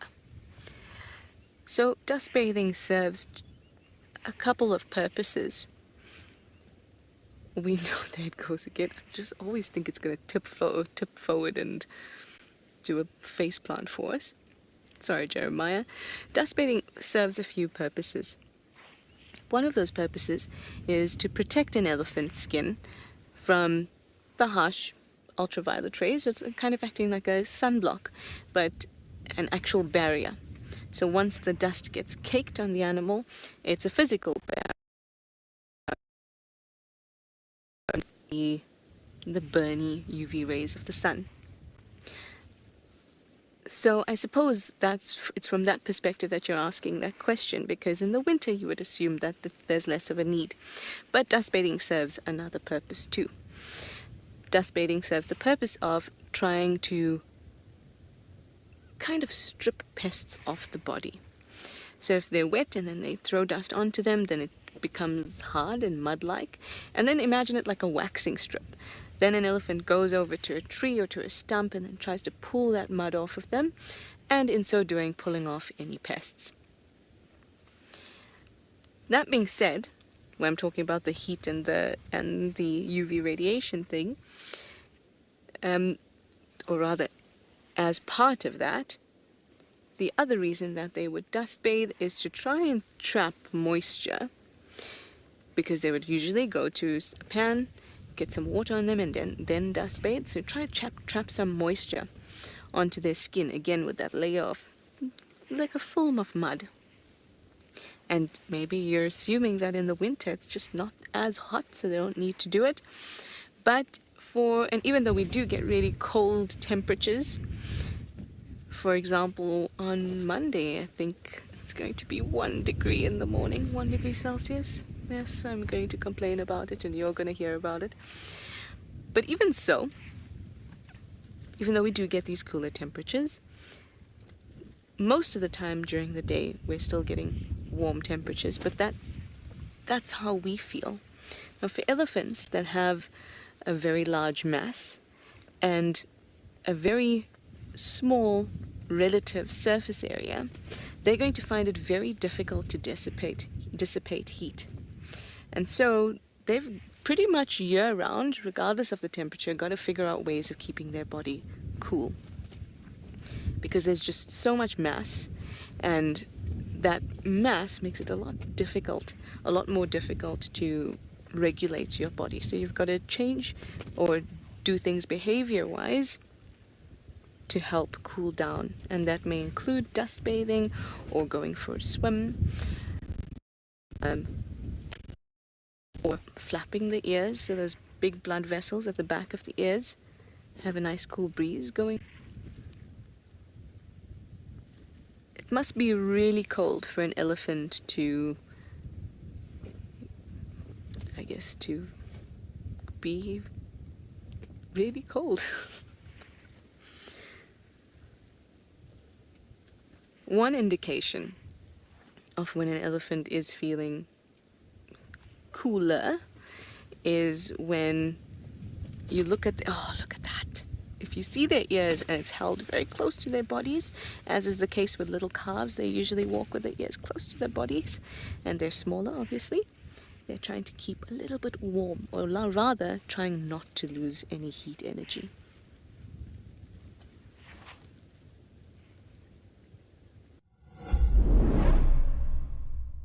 Do you love relaxing at a waterhole with the sights and sounds of Africa all around you? Well, we have some really exciting news for you. From August 1st, Africam is joining forces with WildEarth to bring the majesty of Africa right into your living room, with 9 incredible new waterhole cameras from across South Africa and Kenya. Get ready to embark on a new journey. This is Live at the Waterhole.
Hello, my name is Maurice. I am from Perth in Western Australia. Hello, I'm Stéphane. As you can hear, I am French and I'm doing the 35 days online course. I started watching WildEarth during COVID. I decided that I wanted to study more, and in order to do that, I saw that Eco Training Friedlands was doing courses, and I decided to do the 8-week online theory course at the end of last year. So the 35 days course, it basically starts with theory online, 3 sessions a week. Very enjoyable. We went really deep into it. Very holistic as well. Really enjoyed it. It goes from insects to stars to obviously your mammals and your birds. I liked the 2 components. It just got me really well prepared before I got here. Despite my accents and my misunderstandings, everyone has been very helpful and comprehensive to help me to understand everything. Whether you're a seasoned professional or just starting out on your journey towards becoming a conservationist, our digital courses offer a flexible and accessible way to deepen your knowledge and understanding of the natural world. So why wait? Sign up for an eco-training digital course today. Start your journey towards a more sustainable and connected future today.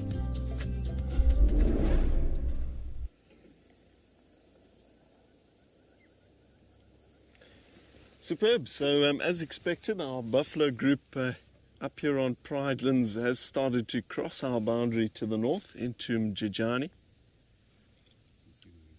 Yeah, we weren't expecting that car to turn in front of us. He hasn't done anything wrong, but yeah, we weren't expecting that. Maybe we'll reposition slightly. Yeah, buffalo on the move, as they pretty much always are.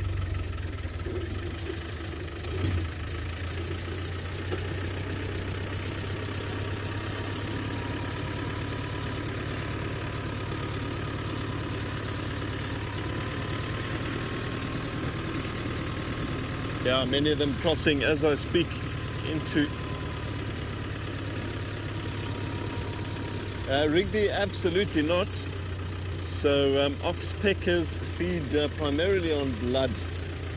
Blood is the protein that's attracting them, but they will access blood in the bodies of ticks, fleas, mites, and of course dripping blood from a wound is also very attractive to them.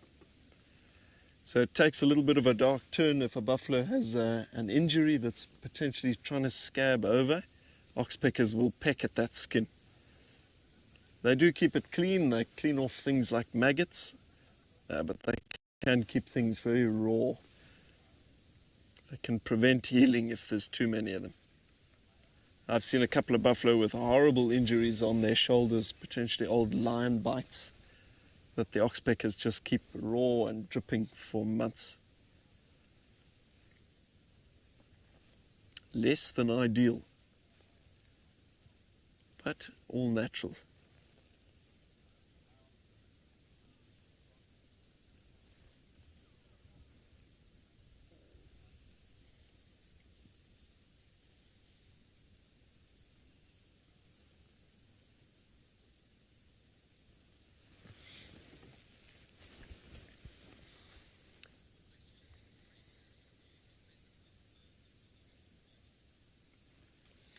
Brenda, the buffalo seem to really like Leopard Dam for their wallowing activities at the moment.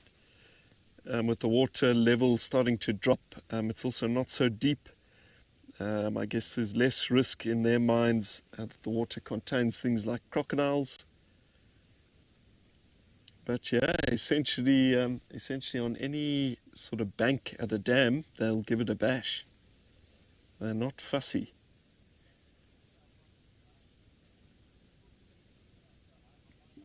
Yeah, you and me though don't really want to spend time in mud wallows. Lots of parasites, lots of fairly nasty things in that mud. Hyenas go in there. Yeah, stagnant animal feces. No, thank you.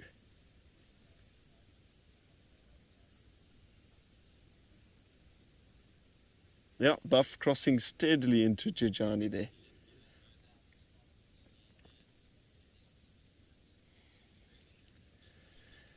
So just an update from our colleagues in the Sabi Sands, Cedric and Lauren on Rusty and Wendy. They've both apparently got stuck in the same place. I think Lauren trying to assist Cedric out of a sticky spot. So yeah, that's the reason you haven't seen them for a while. But they should be back on air fairly soon. I think someone's coming to help them. Yeah, it certainly happens. Everybody gets stuck at some stage. And the tradition with a lot of the lodges and in a couple of the sectors in the Sabi Sands is to have a Barbie pink rifle bag that drifts around. Whenever somebody is stuck, they have to drive around with that on the front of their nice khaki Land Rover. Yeah, it becomes absolutely hated. Everybody hates the pink bag. But you will get it. Driving in the western sector, I got stuck crossing the Sand River in July and had that rifle bag, I think, for like 3 months. It was miserable.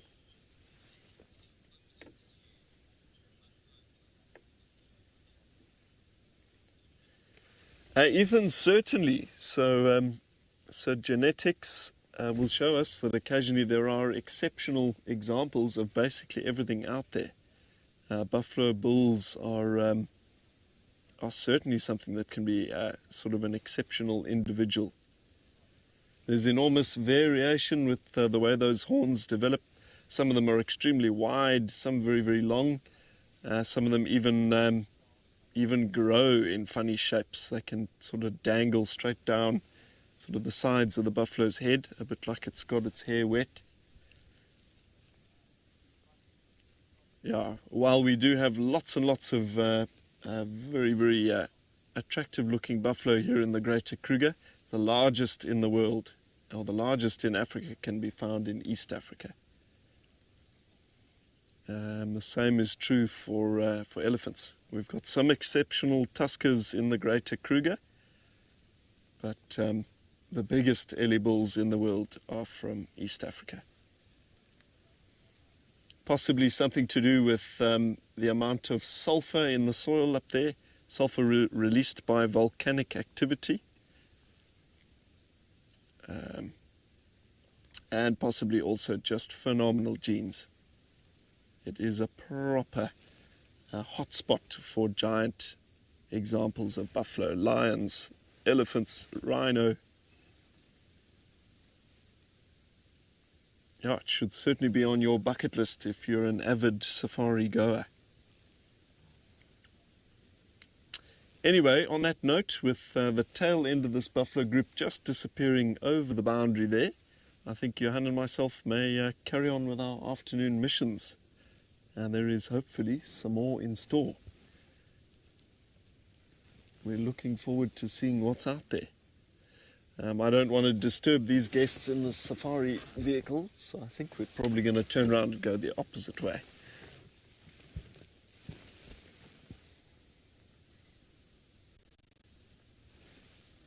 Alrighty, cool bananas.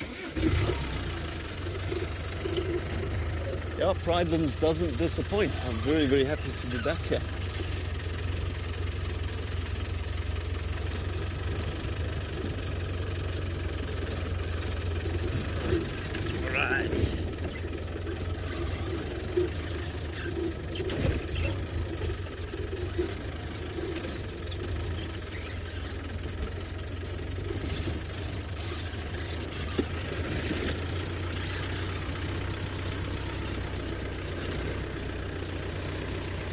Thanks, Pedro. Yeah, the tails do seem quite animated, a bit like what's the Disney movie where the guy's shadow? Peter Pan, I think it was. The guy's shadow has a life of its own. A buffalo's tail is a bit like that. Another safari vehicle coming up this road. I think we'll just take a slightly different way there. Everybody coming up into this corner at the moment to view the buffalo. Sorry, my male multitasking shut down there for a second. I couldn't maneuver, talk and think all at the same time. But we're back up to full strength.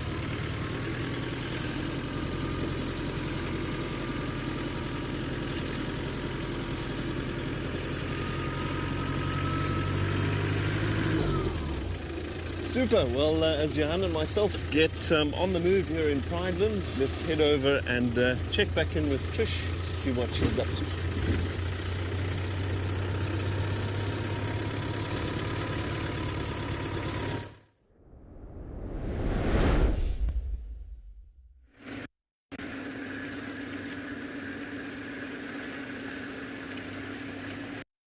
I'd like to welcome you to Ambush.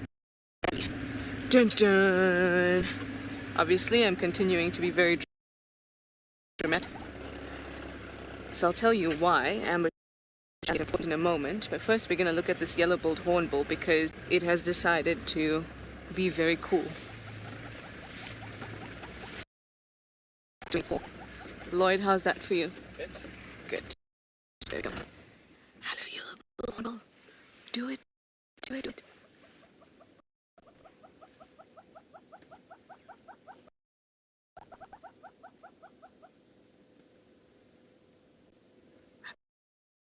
Quiet because I love watching them call like this. Unfortunately, it's only so when we see.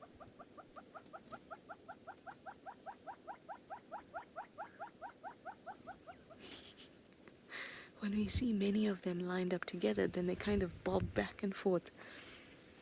But you can see that it tipped its head forward and lifted up its wings like it was.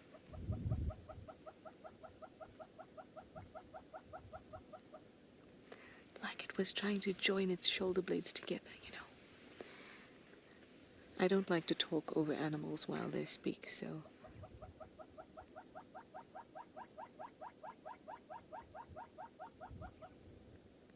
So that's why I'm stopping mid-sentence. Isn't this beautiful?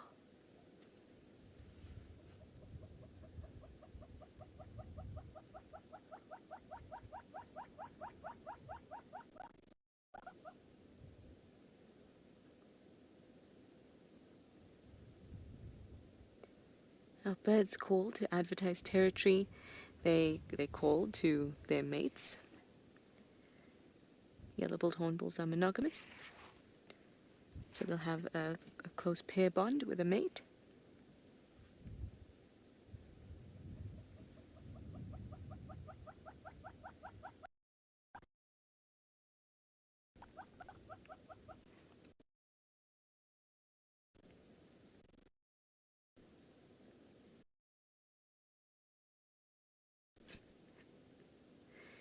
Justine, yeah, it is a very interesting sound. You enjoy the movements. I think that's what that I love about watching birds call.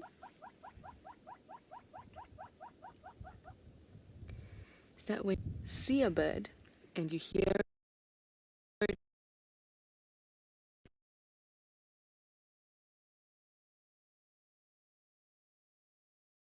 you watch their body and the inflation.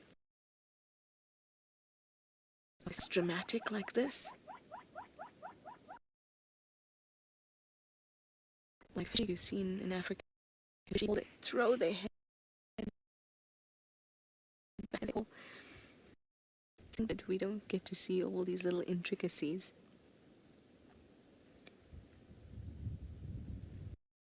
There's so often an entire display that goes along with the call. Anyway, let me send you to Liam, and I'll tell you about Ambush Alley in a little bit.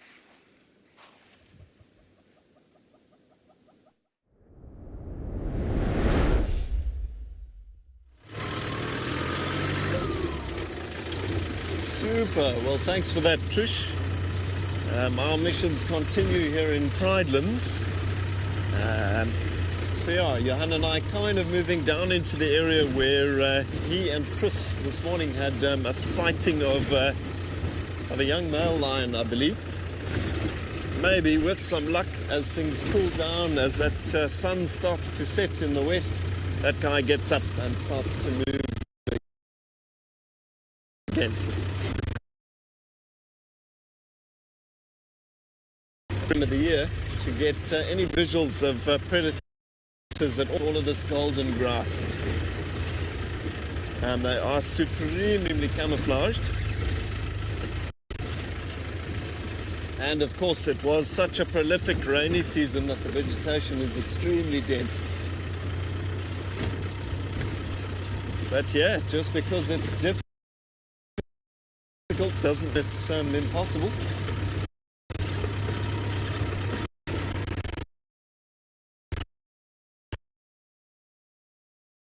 We love a challenge.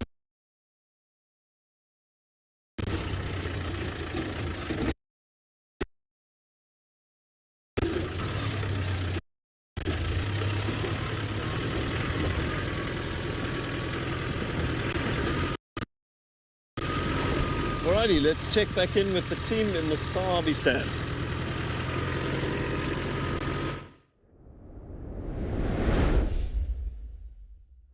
Sorry about our absence, everyone. I do have something to tell you. I may be the survivor master, as Cedric keeps calling me, but Cedric is now the Marshmallow King.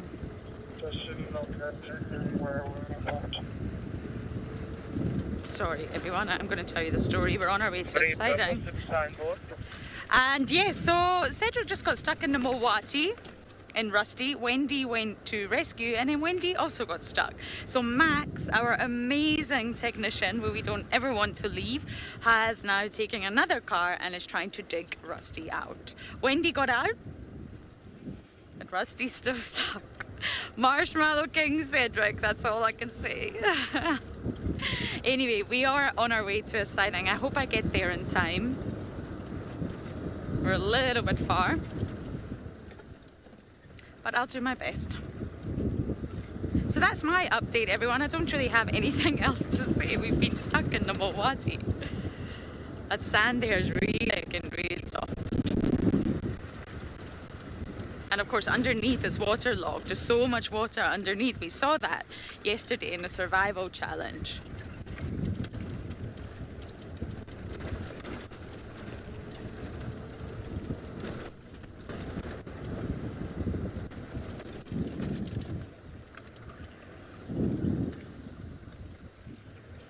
Vulture's nest is this way, yes. No, that's hyena. Gary Cutline. Okay, sorry, talking to myself. Yes, Hannah, I'm going. We're still really far out. We're not going to get there anytime soon. But I just hope I get there in time. It's been one of those days. We did leave the den because, of course, other vehicles also want to see the hyenas. So we made some space. And now it's getting to that time of night where the sun is right in your eyes, but it's obviously getting lower and lower. A race against time.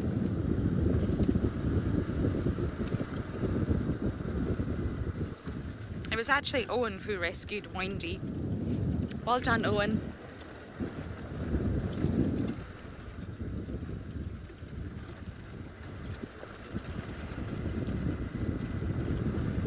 Kova, there is our speedometer. I don't think I've ever seen it work, so we never actually know what speed we're doing, but you never really go too fast here.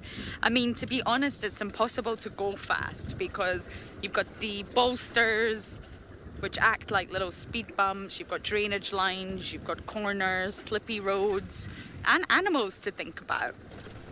In Madikwe you can drive a little bit faster. I think the speed limit in Madikwe is 40 kilometers per hour. That's the max.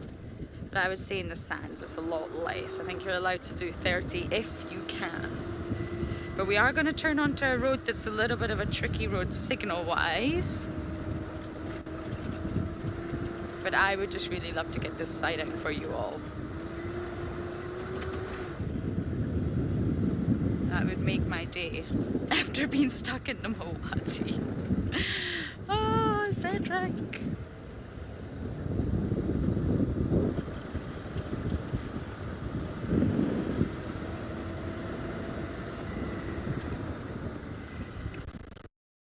Do you see all the bumps, the bolsters? They're man-made. They act for water runoff.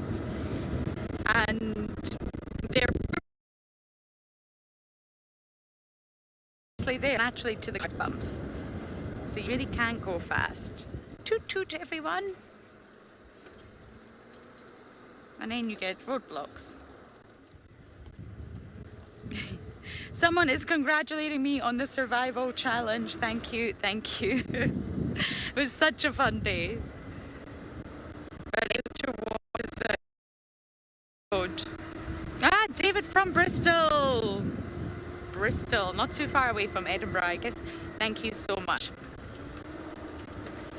We were all really tired when we woke up this morning. Our voices were sore. Man, we're getting old. Ugh. The whole team.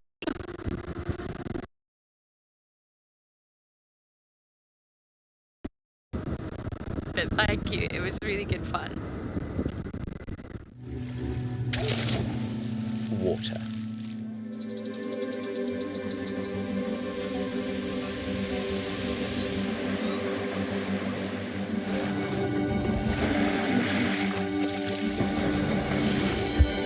Every cell that makes up the wonders of our natural history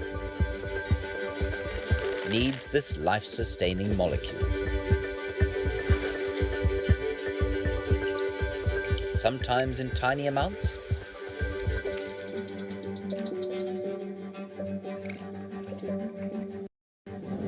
sometimes in torrents.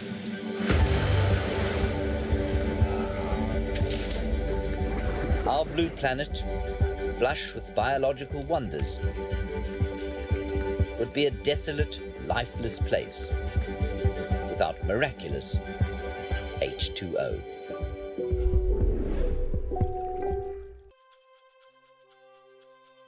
Once, they dominated the Earth. Now, they are frequently despised, persecuted, and hounded.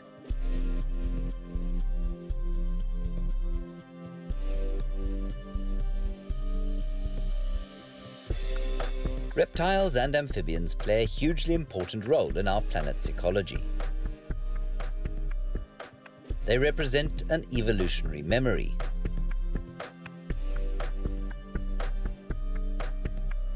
A reminder of our own fragility.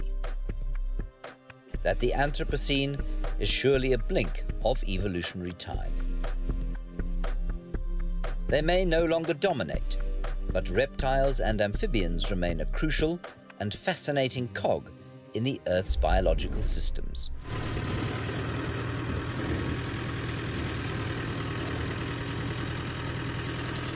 Superb. Well, Johan and I just stopped for a little bit of a bathroom break and a leg stretch here on the western boundary of Pridelands. And I received a WhatsApp message, an update from another spot further into the reserve. I won't say exactly where a large elephant bull, potentially, that old favourite Ezelwini, may have been seen. I haven't seen that elephant bull for maybe 8 or 9 years, since I was guiding up in this area as a very, very junior guide. It would make my year to see that guy. So I think it'll be well worth it for Johan and myself to make a few turns in that area and hopefully track down that big man.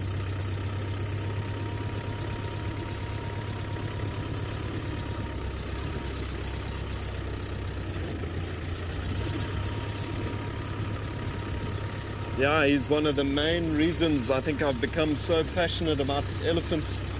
I'm learning lots of lessons from sort of dealing with him. It sort of lit a bit of a fire, so to speak. I would kill to be able to see him again.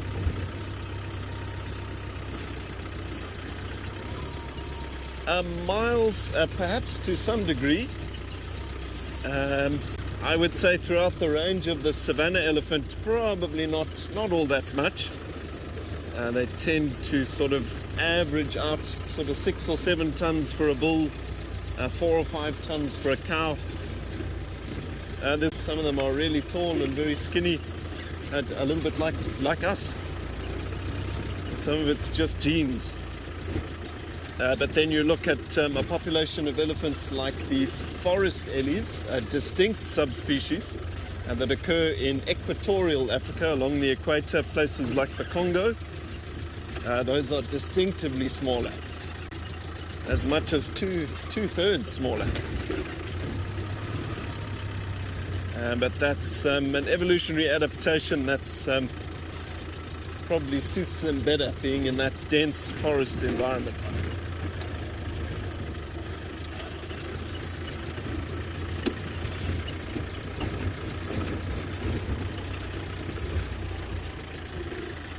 Such a nice time of day to be out with the sun so low on that western horizon behind us.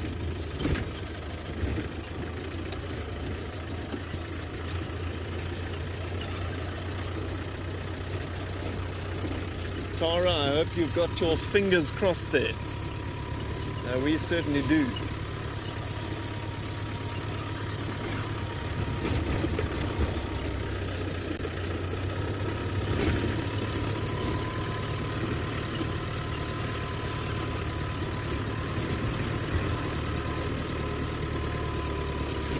Yeah, I didn't actually check the time on that message. It may have been quite a while ago.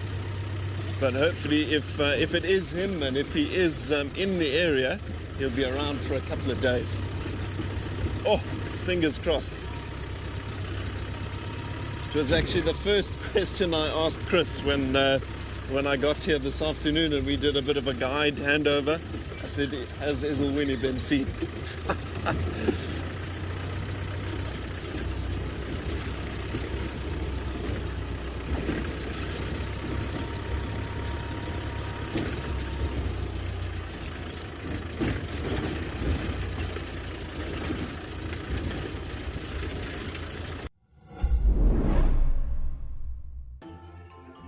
Not everyone gets excited to hear a leopard chuff, spot a pangolin, or see a real impala rut. But if you are wild about the wild, you can become part of a community of like-minded nature lovers and share authentic wildlife experiences with the world. Join the Explorers Club and you will also enjoy the many benefits that come with it too. WildEarth Explorers, it's in your nature.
Professional field guide in the African bush?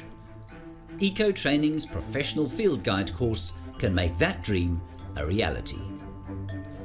This comprehensive program comprises approximately 5 months of theoretical and practical training in the African bush, with highly qualified instructors where participants will complete various certificate courses.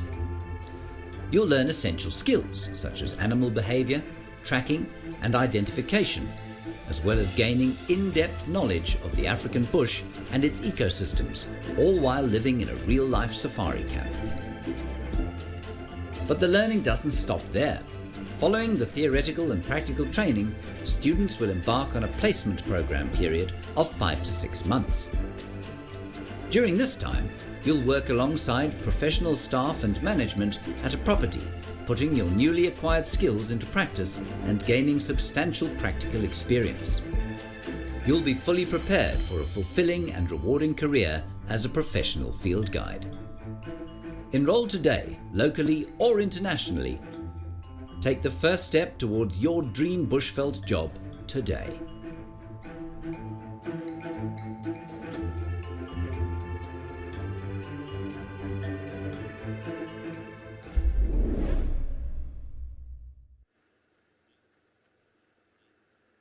Unfortunately, we were a bit too late. It was Mr. Marib's crossing Buffelshoek cut line, our northern boundary, and into Buffelshoek, which is funny because he's been spending a lot of time in Buffelshoek. This is the 5th sighting we've maybe heard of him here. So we are stuck in a bit of traffic, I'm afraid, but no luck with the leopard. Marib's, I liked it when you were on Juma.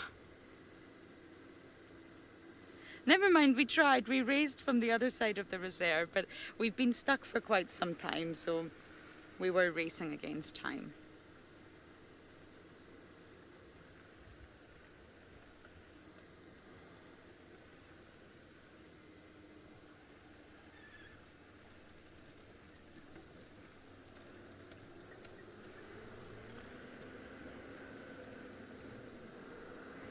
Just waving to Aubrey there.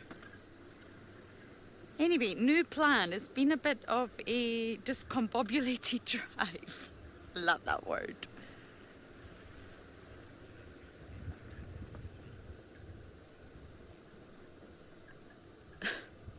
Philip from Brighton. Good to hear you're from the UK. It's a very bleak question, I'm not going to lie. I don't even know the protocol. I would imagine that you would immediately call the manager of your lodge, or you would call the people that represent the Sabi Sand here.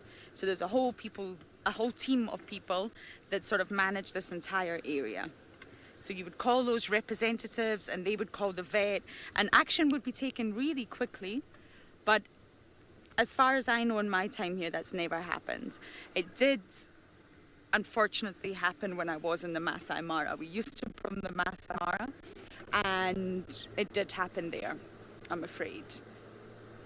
But here you would literally call whoever you could. And of course we have, if you don't have cellular network on your phone, we have radios. We have a radio where we can all contact one another, and you can at least call someone for help.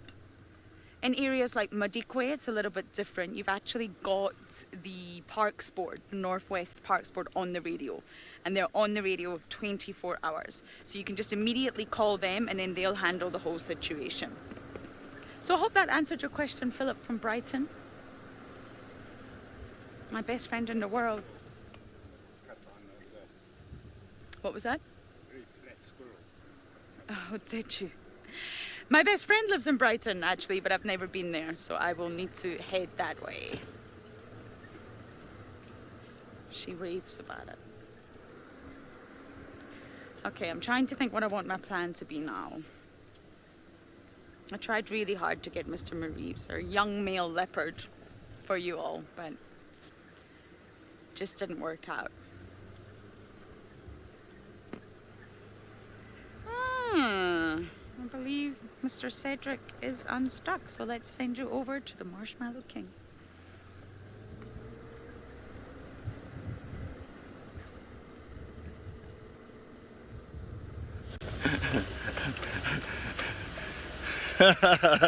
Thanks, Lauren.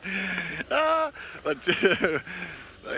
I've been out of action for the last hour and a half due to the fact of Cedric came up with a very cunning plan, and decided to go up the Mulwati from Spaghetti Crossing, of course Mulwati, the drainage line, and I got myself properly stuck. try to get myself out. I mean, I usually always get myself out, that's the thing. But not this time. This time I had to call for Lauren. Of course, Lauren made her way in to give me a hand as well, a little bit of a nudge with the vehicle, with Wendy. But Lauren was not driving. Of course, we left it to the most experienced 4x4 driver on earth, of course, Owen. And, and Owen tried to get us unstuck, and he almost tipped Wendy over. So we had to get a third vehicle, of course, a Sparky, coming in with our most reliable tech guru, and that is, of course, Max. And he brought the tow rope, and yes, eventually we got ourselves out. So we towed ourselves out there. So yeah, that was a lot of fun and games, but I'm back in action. We're all out of the Milwaukee now, and yes. But interesting fact, nice to see Marips heading into that area. Now that is very interesting, because he is at that age now, 3.5. He is going to be looking for a territory now. He's looking for a nice void. Of course, Tamangumi now is no more around that side, so that area is pretty much an open space for a male leopard. Now, Marips has been seen there 2 days, when did we see him there? About a week ago. Yeah, about a week ago we saw him there on the Buffelshoek boundary. Yesterday, this morning, and now this afternoon. And now this afternoon he was right there at the junction of Buffelshoek and Gallagher Shortcut. That's exactly where I've seen Tamangumi a few times. So yes, interesting times. Looks like maybe Marips is looking to take that area, which would be fantastic. Fantastic, because then for us, for all of you viewers at home or wherever you are watching, we will be able to see Marips then a few times. You know, you won't be completely gone like Sasha. Sasha, of course, that young male, Subui's young cub, he moved out of this area, but he ended up like 65-70 kilometers away from here. He ended up at Biamiti in the Kruger Park, so we will never really see him again. But Marips, very possible that if he takes that area, we will see him again. So let's cross fingers that that does happen. I'm hoping it will fall just perfect for that stunning young male leopard. Alright, my plan of action after now being in the Milwaukee for an hour and a half, I think I'm going to head west. I'm going to go, always have to go west, so I have to try it out again. Try Zoe's, try maybe Monkey Orange, see if Tortoise Pan or Shadulu hasn't come across. We haven't had a leopard for a few days, so a leopard fix would be fantastic this afternoon.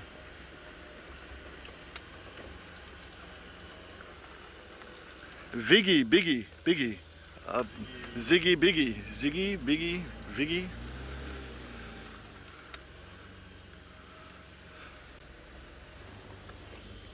Not too sure. Oh, Ziggy, Ziggy. Ziggy, you say the Marshmallow King suits me. Now, interesting fact about this Marshmallow King. So, of course, they call it a Marshmallow King this side, or Queen. Of course, Lauren was the queen of the marshmallows. And now, if you get stuck, you get that name. And of course, that's if you have to get assistance and to kind of tow you out of that area. We used to have a thing called the pink bag in the western sector. So every time if you got stuck and you had to get someone to come and tow you out from that area, you would have to, so your rifle bag, it's always a nice, you got your guests on the vehicle, you always got the nice rifle bag, your rifle's in the bag. But if you get stuck and somebody has to tow you out, what happens, they've got a pink rifle bag that floats around there. It's actually a Hello Kitty bag.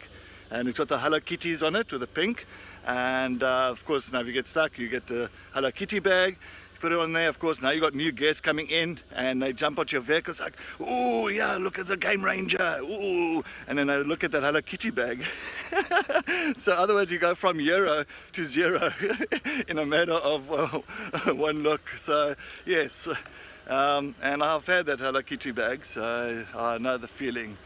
I'm driving around with that, but luckily I didn't have to hold it for too long before the next vehicle got stuck, and then I handed it over to the bag to the next guide. Of course, I had to get towed out from a position. Anyway, yeah, all good fun in the bush. You gotta love it. Now, of course, I've got so many scratches from yesterday. My legs, now digging holes again. this afternoon to see if we can put some logs under the tire. So I was digging more holes in the Milwaukee today. So yeah, no, look, I think, and we found water. Yeah, and we found water under the tire. Under the tire.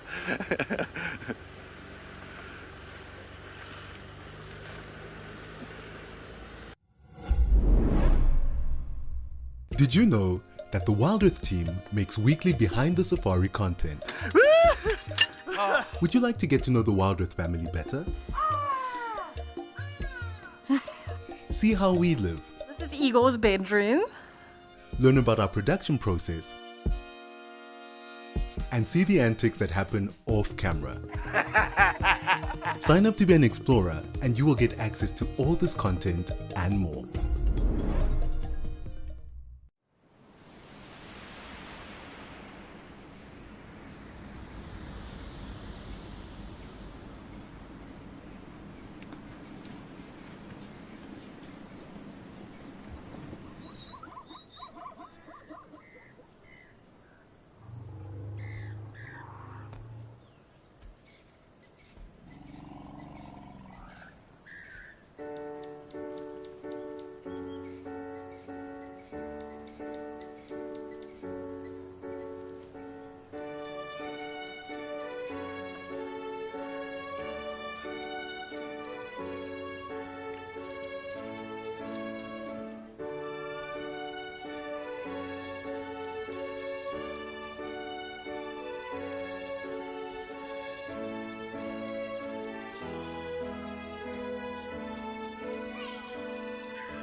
Getting orangey out. I love that burnt orange colour. It's unmistakable. And it's just too beautiful.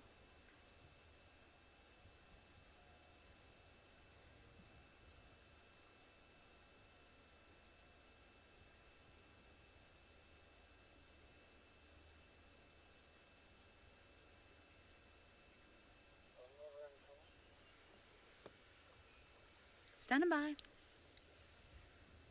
Yeah, I think Reps is very close to Beresuk's but it's still inside Beresuk on top of stool. I hope your camera will be a champion to watch western side of the sun. Amazing. Do you have a visual?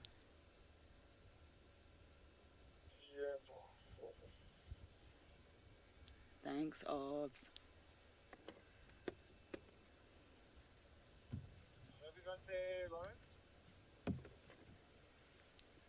It's just Marives from Bupulsuk Cutline. I'm live. I'll get back to you.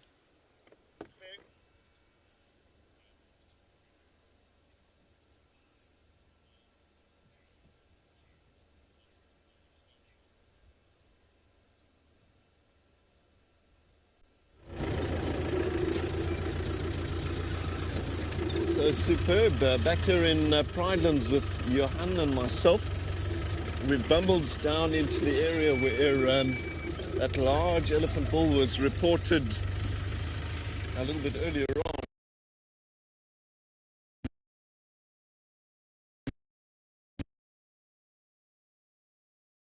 on. Invertebrates. Insects. mollusks,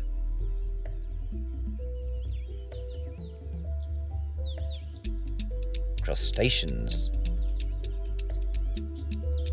millipedes,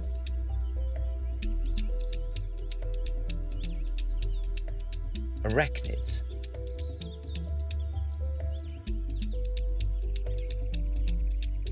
and myriad others. Some of life's most astounding designs. Some gorgeous, some terrifying, sometimes helpful, always working. For millions of years. Alright, so I'm coming to the western area now quickly. On top of that as well, forgot about it, but Mohawk, that male lion, his tracks came into that area. He came down, of course, Rebecca's, and he went into that block, nothing coming out. So maybe we're lucky with that beautiful male lion. He might come out for us this afternoon, but let's go and take a look. I think maybe, I'm hoping that Lauren is going to come right with Marips. I think she's heading into that direction, so let's hold thumbs, cross fingers that she can get there and Marips can come south onto Djuma, which would be amazing. Alright, we are going to have a little bit of a stop here now. I'd always love something. We've got the sun tonight, or this afternoon is beautiful.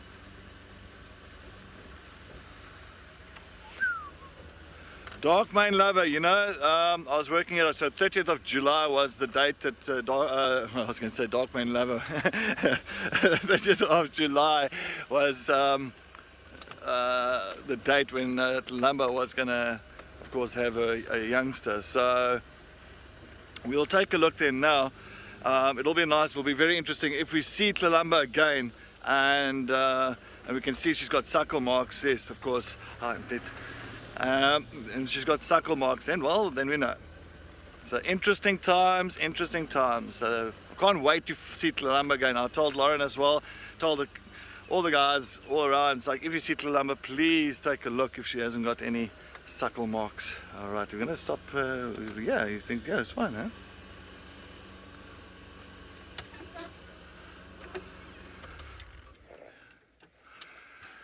Yes, it is this time for her to have her cubs if we worked it out right.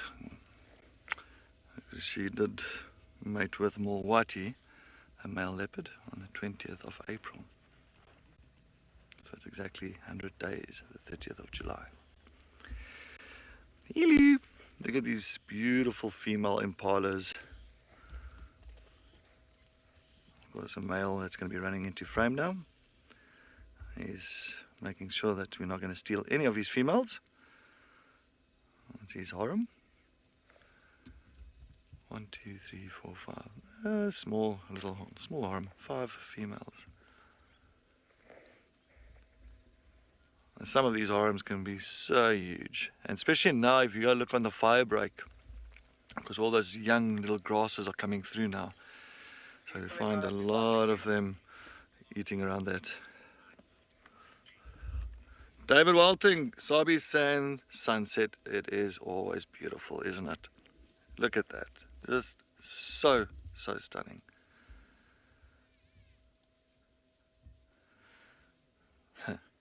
It's been quite a day.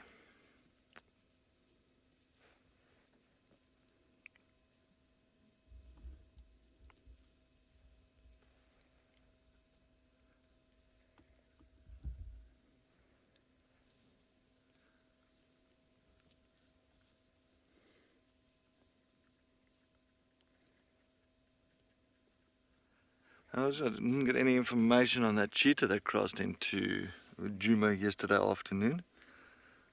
So we didn't get any tracks today, this morning or this afternoon, and we didn't get any updates from the other guides. So maybe that cheetah might still be on Djuma. Never know.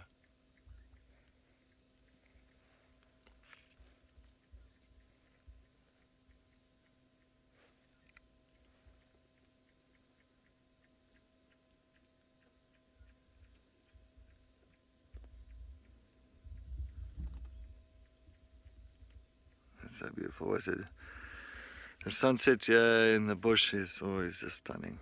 Always can just sit back and enjoy it. Just the colors, those beautiful clouds.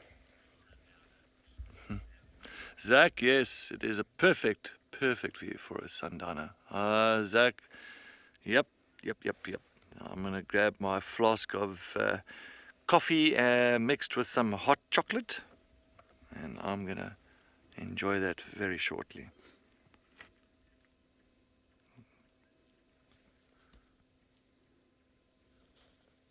Always a nice time of the day when you've got guests and you stop and jump off the vehicle, stretch your legs, talk about the sightings that you've just had and just seen, animals that you've just seen, and then you just whip out all the snacks and all the beverages of choice and then enjoy this moment.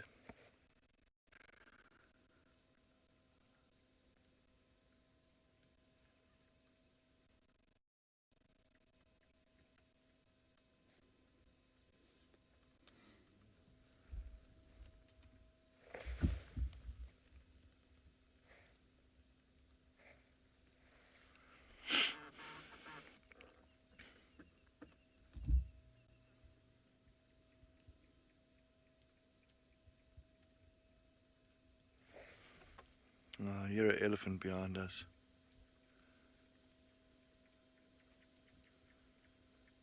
Yeah, watla. Branches and things breaking somewhere. I can't see it, but I hear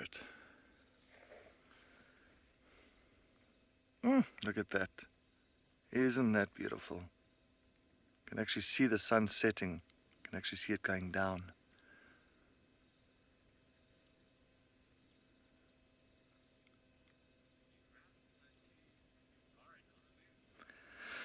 Right, while we watch this orange ball setting slowly but surely, let's head over to Lauren to see what's happening on her side.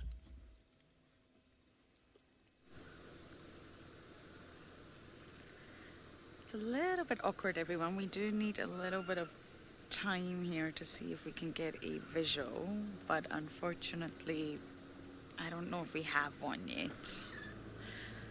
So you're just gonna have to bear with us. Marieb's is here somewhere, but we've just arrived, so we do need a little bit of time. He is on Buffelshoek.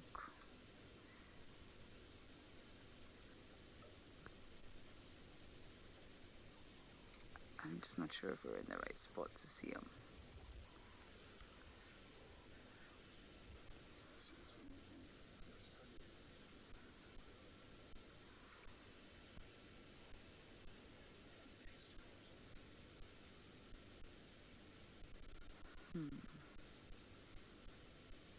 Mareebs, can you not just head south and come see us?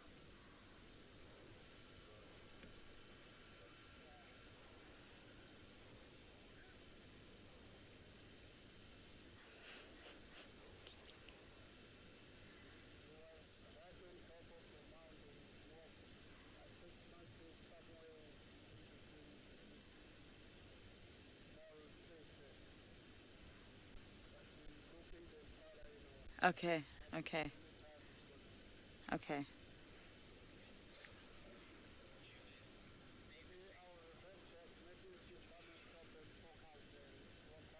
Okay. Sorry, I was just talking to Aubrey, one of my favorite humans. He's here somewhere. He's on the side that we cannot traverse, but he's skidding along the northern boundary. So we're just hoping that we can get a visual of him, because it's better than nothing else. And you never know, he might just come out onto the cut line and then we'll be able to see him.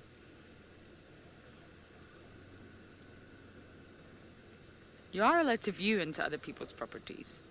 You just don't traverse. But if there's an animal there, there's an animal there.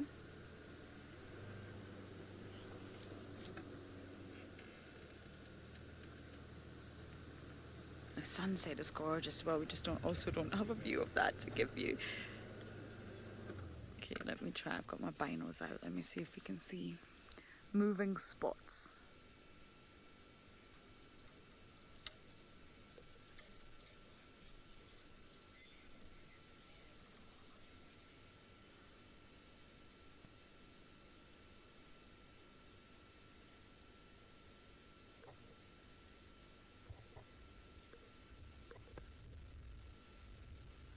Oh man, my eyes are really playing tricks on me now.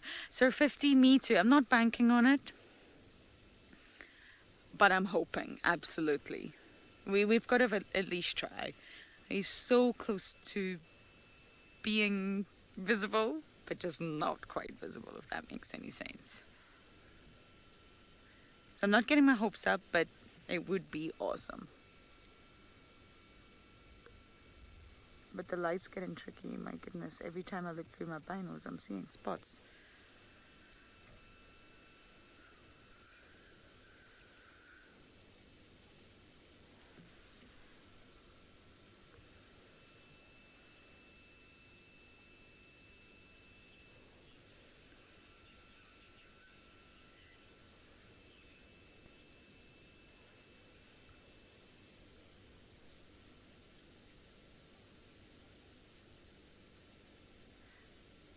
Martin, it's just the agreement between the properties. Whatever property is all privately owned. Wasabi Sand is full of private properties. And it's just the agreement that the landowners come to with one another for organise of traverse. It can change as well. We used to be able to traverse Bupusuk, but right now the agreement is that we don't. We traverse Duma and Chitwa. So every landowner, every property will have a different agreement on where they can traverse.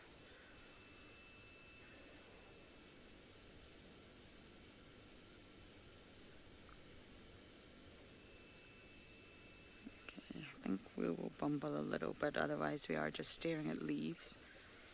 Aubrey will let us know if we end up seeing anything.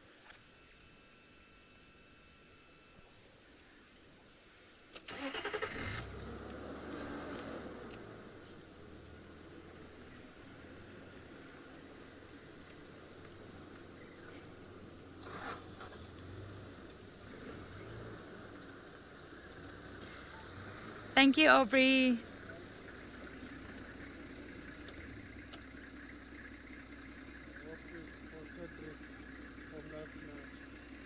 Is it yours? Oh, thank you. Aubrey, you're the best. Yeah. Hi, everyone.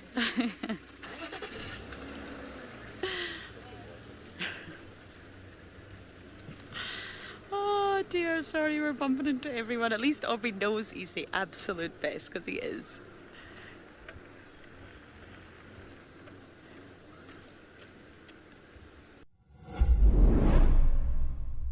Stay up to date with the latest happenings at WildEarth. Discover what goes on behind the scenes and get a weekly recap of the best moments on the channel. He's got it! And he's straight up a tree! Sign up to be an explorer and receive our newsletter written just for you and sent straight to your inbox every week.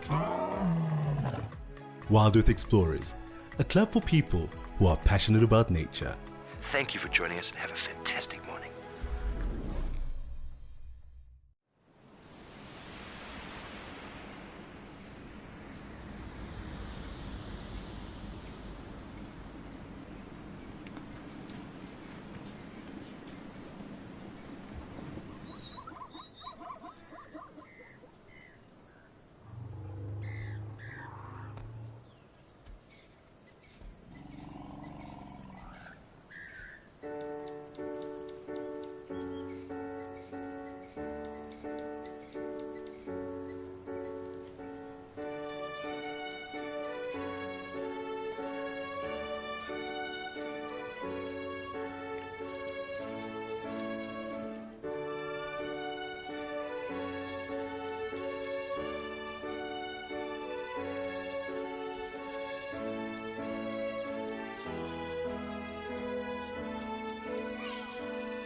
right, well, temperature's dropped now. Sun has gone down. It's amazing. As soon as that sun goes down, how the temperature drops.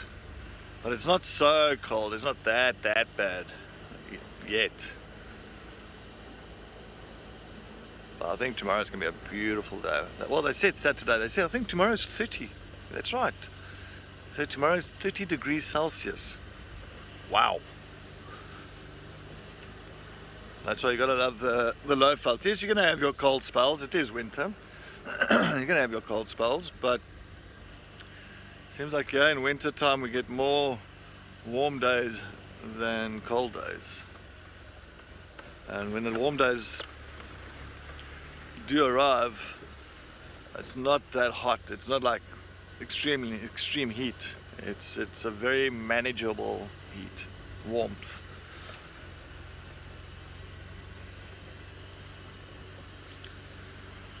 Alright, let's see if we can find this boy.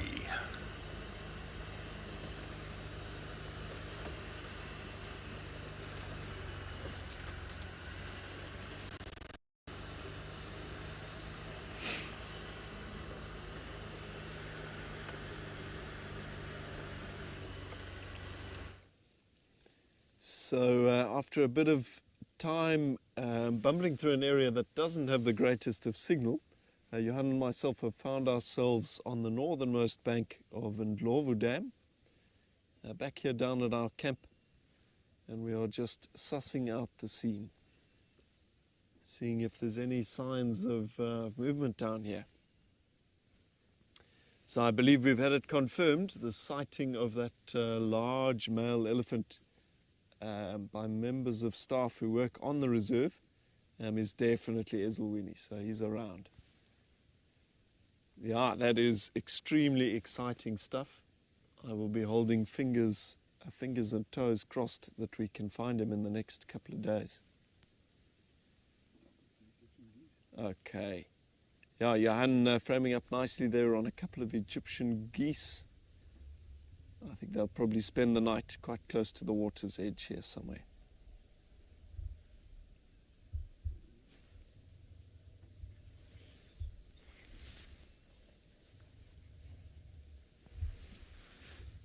Kathy Lee, ideally I would, but the big issue with many of these sort of bush locations is you don't have a safe place to park an aeroplane. You can just land and sort of leave a plane in the bush, but the risk is that things like hyenas love to chew on undercarriages, pop tires, break radio antennas and things off. And there have been a lot of cases of elephants rubbing up and down on airplanes as well. I don't own my own plane. I hire from a number of flying clubs. So yeah, that would make it even worse. It's different if it's yours that gets broken, but when it belongs to someone else, it's going to land you in a world of trouble. I have thought about it though. It would be lovely to utilize the hangar that's on Chitwa. I might have to chat to Chitwa's owner at some stage for my next Juma stint.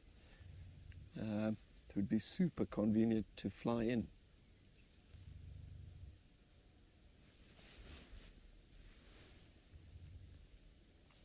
Yeah, such a peaceful, tranquil scene down here at the dam though. Listening to the calls of pearl-spotted owls. I heard arrow-marked babblers, red-billed buffalo weavers. Everything just settling down for the evening.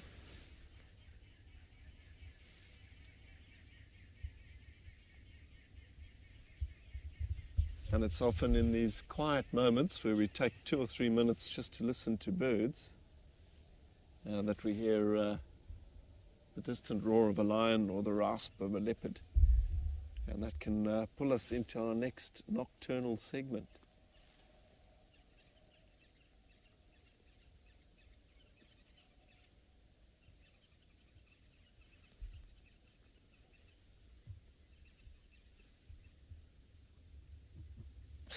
Yeah, marula shortcake.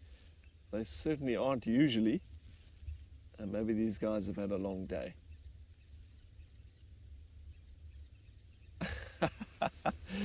They are usually very, very vocal. Lots of hissing, lots of squawking. Honking, I suppose, would be a better description.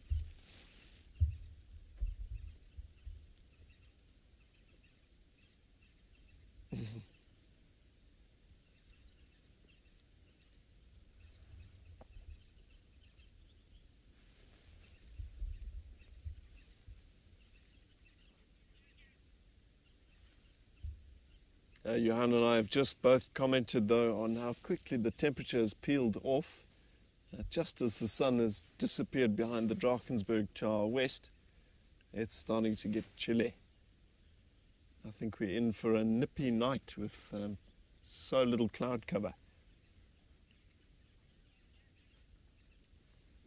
Alrighty, well, as we continue on our nocturnal missions, let's check in with Cedric in the Sabi Sands.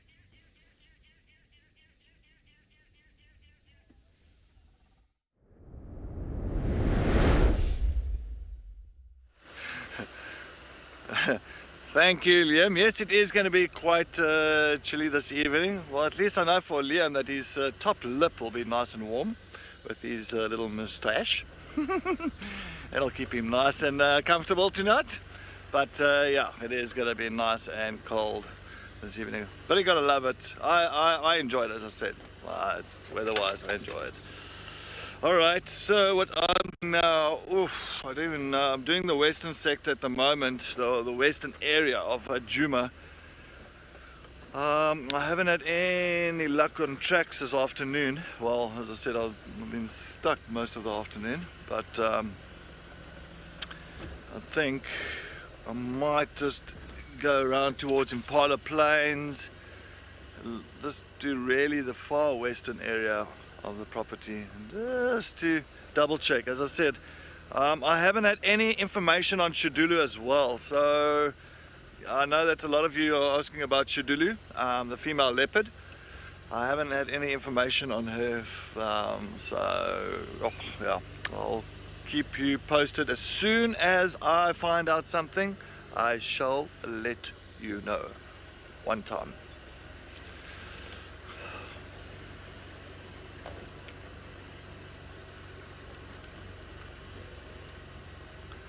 Nala, I think it was Nala, I'm sure it was Nala. The leopardess will choose a den site that is pretty much out of, how can I say, a view of other predators, so they'll try and go into nice drainage lines, thick areas, rocky outcrops. Many times rocky outcrops will be perfect just to inside there. As well as drainage lines like the Mulwati drainage line, perfect place. There's a lot of thick little sections where of course the leopard will go under and have her cubs and keep them there in the drainage line, out of sight of most predators.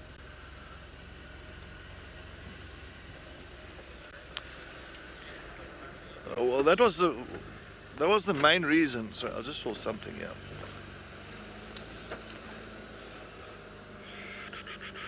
It's just a hyena, sorry, hyena track. Sorry, I'm just listening out there. Sounds like, we'll see if Lauren's coming right there with my lips.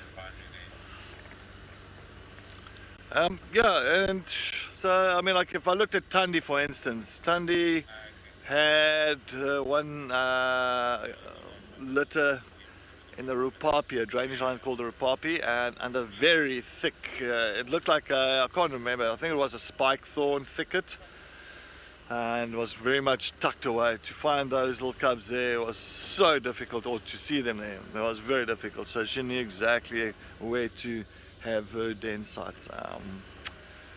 But we don't have those rocky outcrops here, so if we did, then you'll know most times I'll use those areas.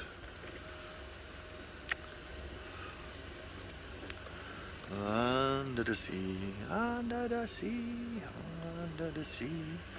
Alright, let's take a look here. This is where we saw Shidulu the other night. We found her here. So that's why I'm just coming back this side again. Just to see if she did not return into this area. Tsemba, you're talking about Kashava's youngster, I think. Yes, Tsemba. Must be Tsemba, yeah. Oh, I think so, yeah. But that is Kashava's cub, a long time ago. We saw him, I remember Paul and myself last saw him, we were the last ones to see him at Twin Dams. That was last year. That was, remember, what's her name, Kelly was here as well. And I remember Wendy broke down. When Kelly was driving Wendy and Wendy broke down, and then we continued and we went down towards Twin Dams and we saw Tsemba that side, and he was on top of the bank in the Mulwati. He was on top there, and that was the last time we saw him. That's the last time we could actually put him on screen. And so he might have gone further south, might have gone into Mala Mala, no idea. No idea. But I see Tandi's, one of Tandi's long-time cubs, old Tamba. I see old Tamba is doing so well there in the west. He is dominating. So Tamba is a nice big male leopard, of course, one of Tandi's offspring. And I think Mvula was the dad. I think Mvula was the dad of Tamba. I think, yeah. Well, Mvula the dad of Tamba? But anyway. So he is doing well. He's such a beast. He's huge, and he's giving a big male leopard's name Ravenscourt, and he's giving Ravenscourt a go on that side. So yeah, interesting times for them. But yeah, anyway, well, we're going to continue. Let's head over to Lauren.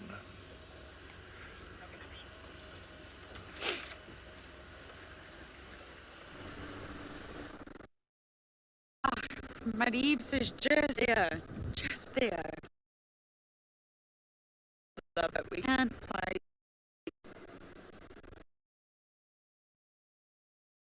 exploring. You never know where he's going to end up. It's his time now. It's his time to explore. But it takes time to his pause. It'll take time for him to really figure out where he wants to set up shop. But it's definitely time for him to explore now. Leave his native grounds. Leave his home, leave everything that he knows, and figure out what's out there for him.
Superb. So Johan and myself have now made our way away from Ndlovu Dam. Not a whole lot going on over there. And yeah, we're well into dusk now. So hopefully some nocturnal life decides to show itself. Yeah, apologies. I think we lost Lauren while she was mobile or something, maybe a signal issue. But the adventure continues.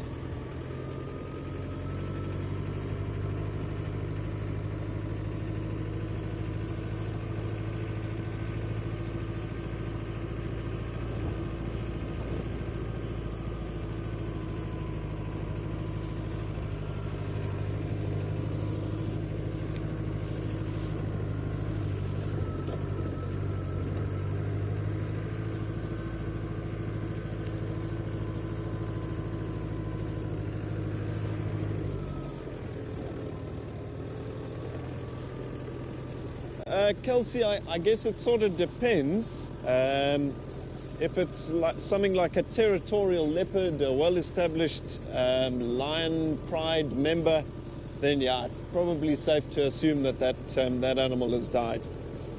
But yeah, it's interesting. Often in these well-developed sort of ecotourism type areas, you'll have something like a well-established leopard that maybe gets pressurized by a younger, stronger individual. It loses its territory and it moves, and we hear that it's established somewhere else. So yeah, it's not always doom and gloom. It's not always the end of the story.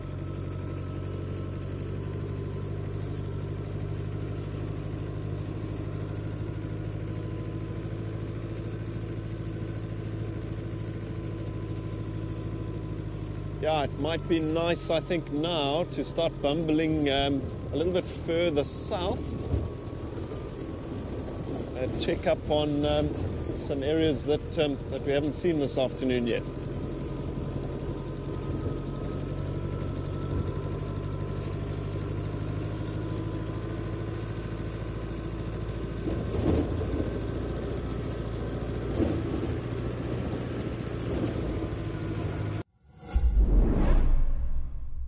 Chatting around a fire is an ancient practice that has connected humanity for centuries, and we want to keep it alive in our modern age.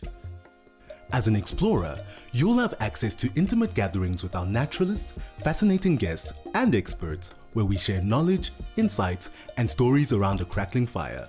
Rediscover the power of connection. Sign up to be an explorer today and experience the magic of WildEarth's Fireside Chats.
Tight turn there.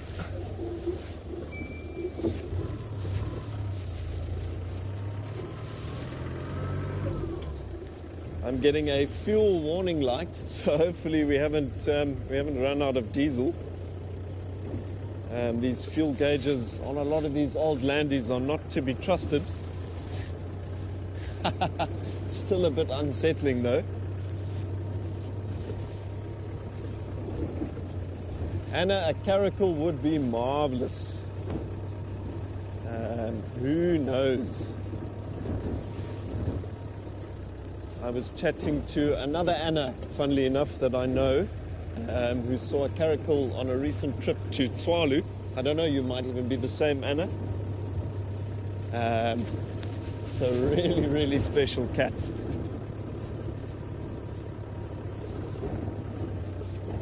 I haven't seen a caracal in the Lowveld for years.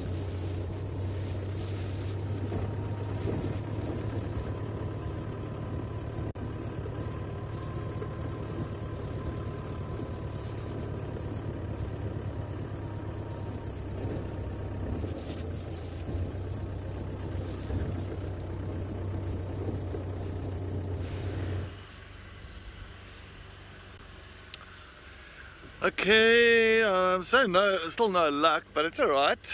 The sun has set, it's nice and, well, it's getting nice and dark now, and I'm hoping that we are going to get lucky somewhere with some sort of a cat.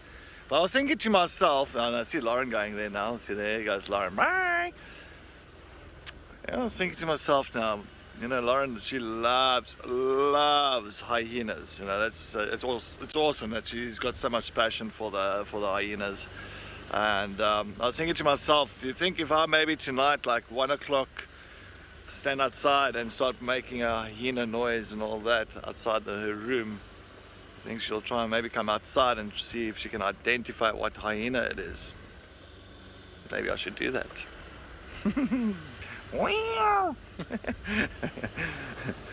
Make like a hyena that's busy fighting with another one. Yes. No, I won't be that person. I won't be that guy. Alrighty then. Alright, I'm gonna head straight towards Baobab Dam.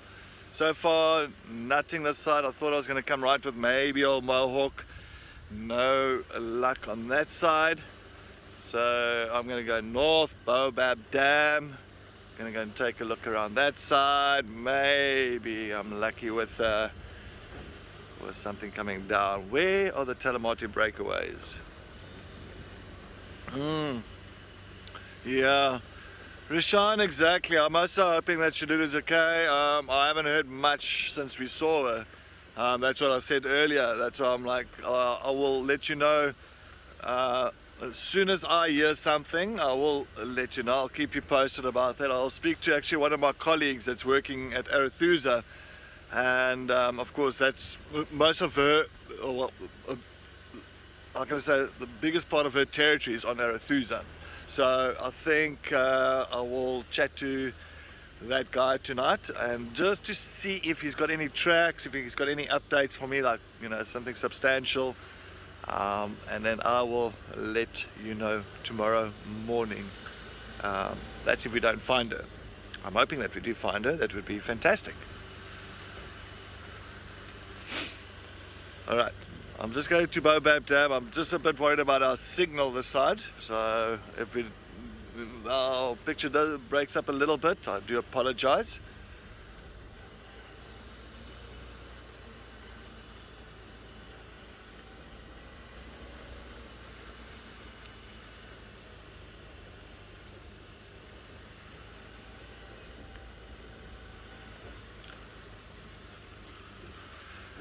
Alright, well, we're going to try and get out of this no signal area. Let's head over to Lauren to see if she's had any luck on her nocturnal drive.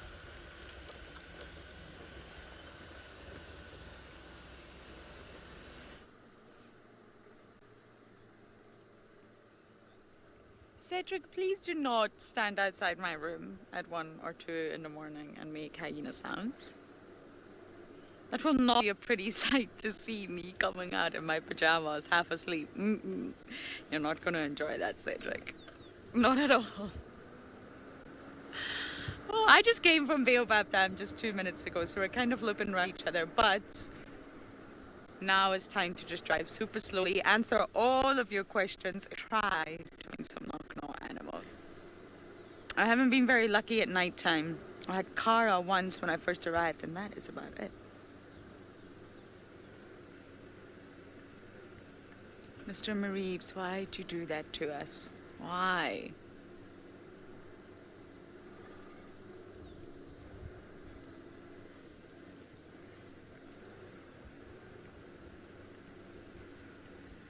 George, not really. There's a sort of estimate, you can gauge where a leopard is moving, but I think it's really important to also note that leopards move a lot that we don't see. So of course we can see the roads that they are moving, we can follow them as much as we can, but territories are also extremely fluid. They're constantly changing. They're very dynamic push-pull elements. They're not sort of a physical fixed thing. And a leopard who's maybe really dominant and coming into their complete prime will always try to push, will always try to expand and get that bigger territory. But maybe the neighbor is also extremely dominant and in really good physical condition and might push back. Maybe, like what happened with Tingana and Hukamuri, are two older male leopards who are sadly no longer with us. Tingana actually got sick, so Hukamuri really pushed, and he kept pushing and he kept pushing, and he met no resistance. He didn't meet any physical challenges, didn't hear much calling, and the scent mark was fading. So he kept pushing and kept pushing to make his territory bigger. He was in his prime, that's what he wants. But Tingana bounced back, thank goodness, my favourite male leopard. And of course, once he started bouncing back, he started patrolling again. And with that patrol, pushing back at Hukamuri. So it really depends on the area that you're in as well. In the southern, the leopard density is quite high. It's not the highest in the world or anything like that, but it is actually quite high. And therefore, the territories will be smaller because there's lots of competitors. There's lots of leopards around. Whereas maybe in areas like the Masai Mara, or possibly even take it to India or Sri Lanka, there might be less leopards, which means that they can have a bigger territory because they'll continue to expand. So it really depends on the habitat, where you are, as to what size of a territory a leopard will roughly have. But the dynamics here are constantly changing. I mean, I was gone for about 1.5 years. I know I touched base here in February, but it wasn't a very long or productive stint. And even just coming back after that time, so much has changed in terms of animal movement. So much. And that is because it's a very fluid thing, territory. In order to be able to claim an area, in order to be able to sort of say, I am dominant over this area, this is mine. It's a very selfish act, and therefore you're going to have to pay for it, and you pay for it in energetics. You pay for it in all the efforts that you have to do to maintain that territory. You have to call, you have to be ready for challenges, you have to scent mark, you have to patrol. You have to be very aware of who your neighbours are. Whether you're a leopardess or a leopard, you have to know who are the enemies. Lauren. Standing by. Hi, what's your plan? Currently live and not sure what my plan is yet.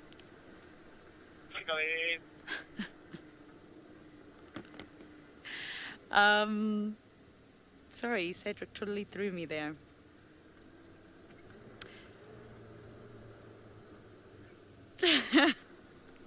I think I'd wrapped up on what I'm saying, but it eats up into about 25% of an energetic budget. So being territorial is very, very costly for that animal. But of course, it has its benefits.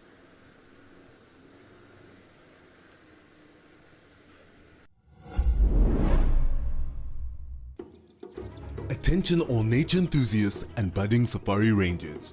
Get ready for an epic showdown in the wild. From July 30th to August 1st, witness our skilled rangers competing head-to-head, racing to identify the most animal species. Only one will be crowned king or queen of the ranger race. Don't miss your chance to be part of this thrilling adventure. Jump on board and join the race. Heart is pumping right now.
Thank you, Lorenos. Yeah, I'm still looking for something. An owl. I'm actually looking for an owl. That is what I'm looking for. I would love to see a little owlet or an owl, which would be very nice for the evening. We got to see a white-faced owl the other day, and it was quite pretty. I think this is where they found Marips this afternoon. I think he was on top of this termite mound. That's what I heard.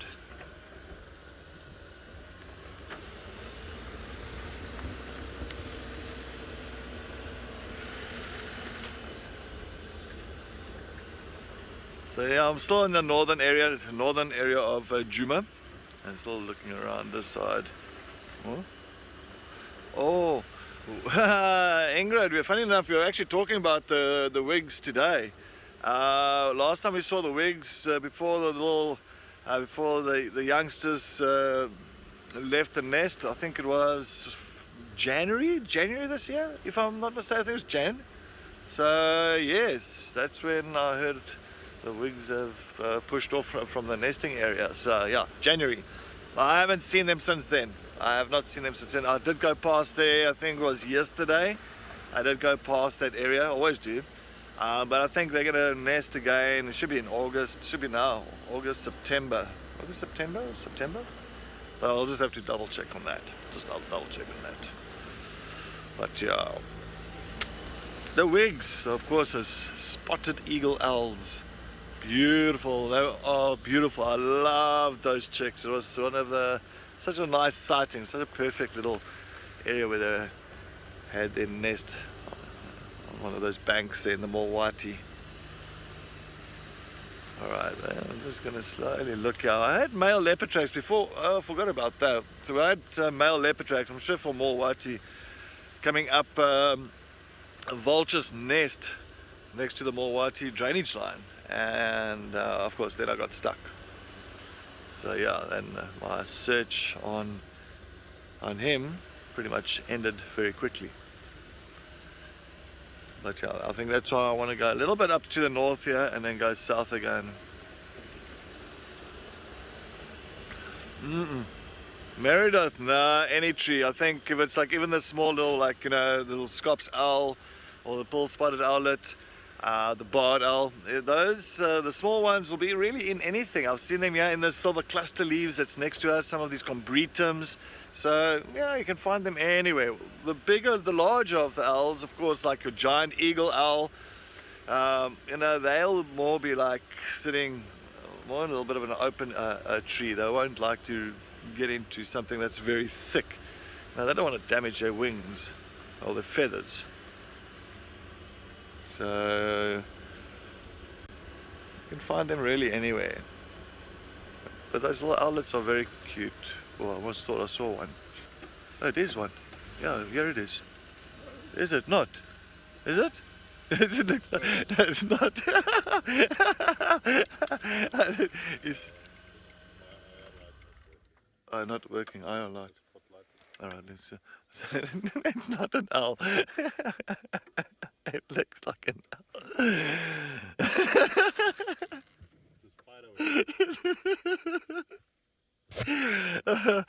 Oh, sorry, I don't have that giggle now. Anyway, thank you. I think that fall yesterday on the dam wall kind of did a little bit of damage to my head as well, so to my eyes. I thought it looked like a little owl, didn't it? It looks like it, Gat? If you look quickly, oh. Well, okay, I'll give it to you. Thank you. Quickly. Anyway, I just got all excited there. Alright, while we're going to look for a real owl, let's head over to Lauren.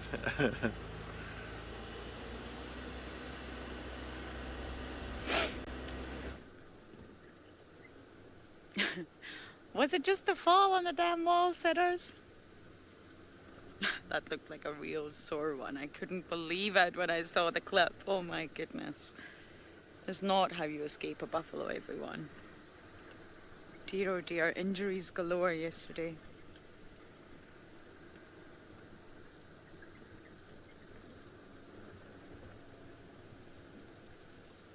Come on, some nocturnal critters.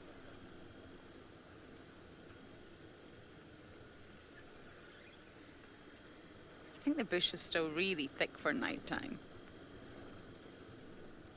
We used to have wonderful winter sightings of white-tailed mongoose, honey badgers. But I do just think it is too thick.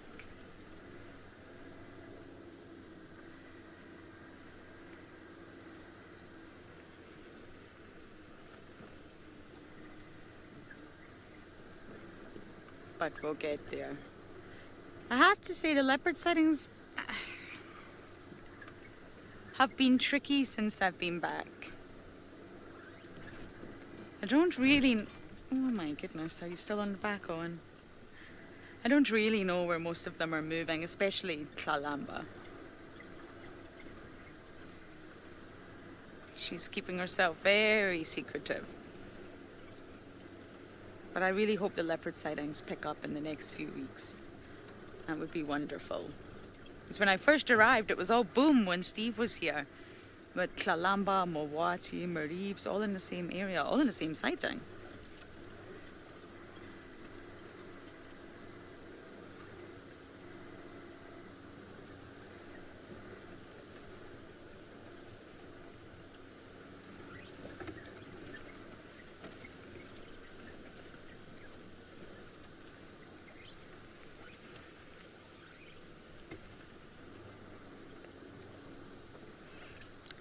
Earth Lover, there is going to be a fireside chat tomorrow all about that.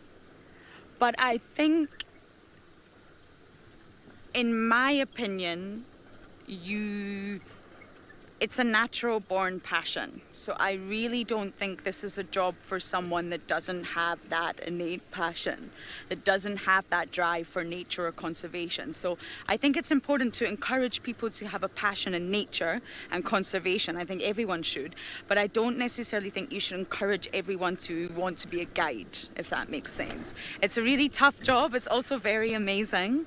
But there are lots of tough elements. And I think it's your passion that takes you through. So Earth Lover, I would encourage everyone to learn more about nature and to really learn what are the topics of conservation, what are we struggling with in our country, what are we struggling with globally in terms of conservation. But I wouldn't necessarily just say you should encourage anyone to become a guide. I hope that made sense. I think it's something you have to be really, really passionate about. And I think the most successful people in the world are people that have just followed their passion. Even if that is sitting behind a desk, and I once knew a guy that just loved Excel. He loved Excel spreadsheets, and they were just his thing. He just knew Excel so well, all the formulas, how to tabulate. It was incredible, his knowledge, actually. But that was his thing. He loved it, and that was all he wanted to do. And he's incredibly successful at what he does. But that's because he's passionate. It doesn't matter what it is you're actually passionate about, but I think people should follow their passion more. And that's when they will become successful at what they do, because they believe in it, and it's coming from the heart. So I really hope that made sense, Earth Lover. I just think that you shouldn't sort of encourage people to be guides if it's not really what they want to do. Not everyone wants to be out in all the elements. Maybe not everyone enjoys the sort of hypersensitivity of it all. It really works all your senses at once. Sometimes it's a bit overload. Maybe people would prefer to be more sedentary. Maybe people don't like driving. But absolutely everyone should learn about nature, and I think it's important to start young. I was actually asked to make a video yesterday for a friend of mine, Dion, who works at Chitwa, and he was doing a talk for primary school kids, and he asked me to make a little video, and that is where you start. He's on the money there. Start young. And like I always say, I'm not trying to repeat myself, but I think we just need to evolve the education as well. So it's not just simply this animal, this animal, this animal, this tree. I think we really need to start teaching about interconnectivity and how everything is connected, and that's why there are problems. If something goes wrong in one part, it's going to affect all the other parts, like a machine. And I think that's the way that we need to move forward with teaching young people. It's a good question, Earth Lover, and I hope I answered it. But guiding is tough. You have to really, really want to do it. Oh, Samantha, thank you.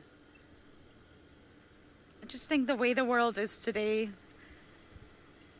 if you can follow your passion, you absolutely should. And it really doesn't matter what it is. Like I just gave you the example of Excel spreadsheets. They're not my thing, but they're his. And that's amazing. And he's good at it. And he loves his job. And that's honestly all that matters at the end of the day. Follow your passion, whatever it is. My aunt is 60 and she's the most amazing, beautiful woman, and she's still gone back to college. One is coming towards quarantine. That's me, Ops. Yeah, maybe stop somewhere there with that person coming towards you. Ooh, we've got a hyena coming. Excellent. I think maybe if we just frame up on the junction, Owen.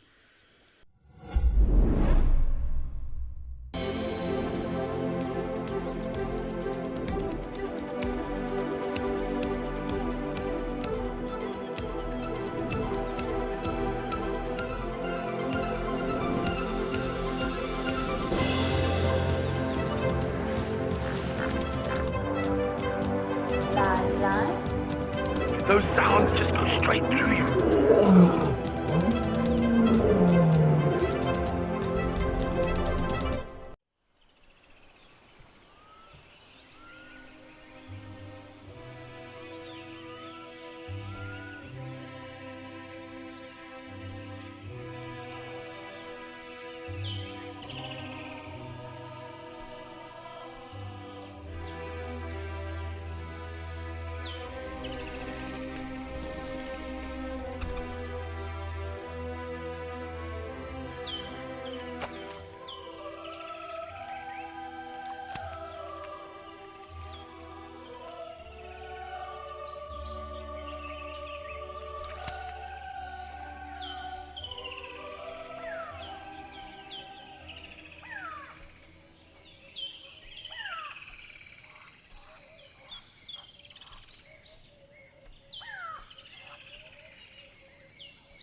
Yeah, I reckon there's a whole lot of animal activity in the dark from species that we typically would think of as diurnal, day active exclusively, that we just don't know about.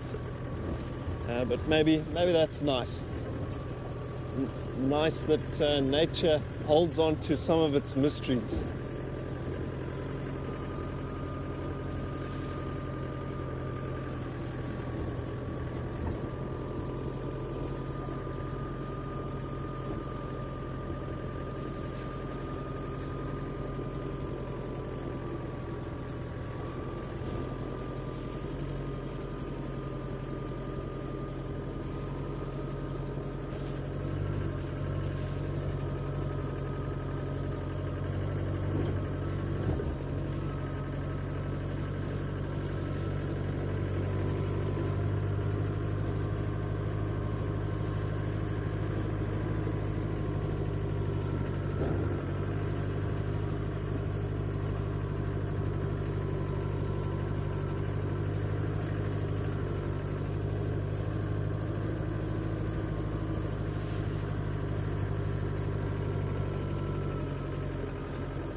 It takes a bit of getting used to, actually sort of driving the Land Rover and shining the spotlight.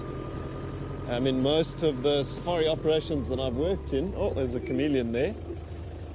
The tracker does the spotting in the dark. But obviously no tracker here under normal circumstances. I don't know, can you see him there? Yeah, and he's just in that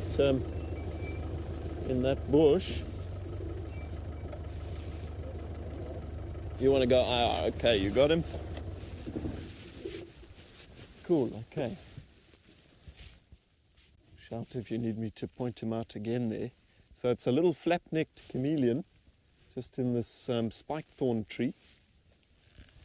It's not the clearest of views.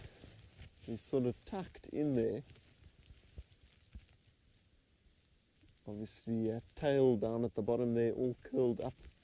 You can kind of see the arch of his back. Yeah, that was a bit of a lucky spot. A chameleon loses the ability to change its colors or to kind of hold on to its color as it relaxes and goes to sleep. So often once they're resting on a branch, they become quite a conspicuous shade of like pale green, pale blue, or in this case actually quite yellow. So as my spotlight hit him, he just glowed like something very alien in the bush. A lucky spot. They can be a bit challenging to find at this time of the year. There aren't so many around, not as prominently as they are during the wet season.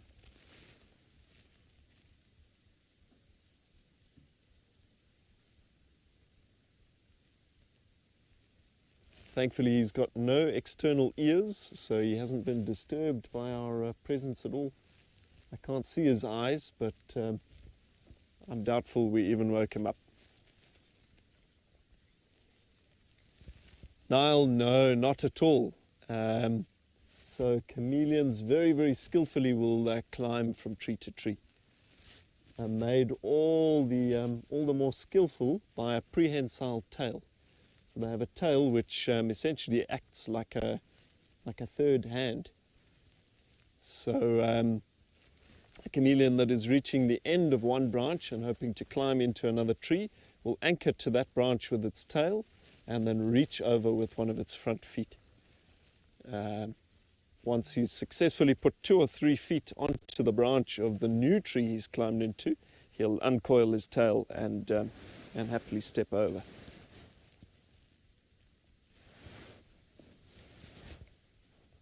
Yeah, very, very, very skillful at moving through the twigs and with some discretion as well.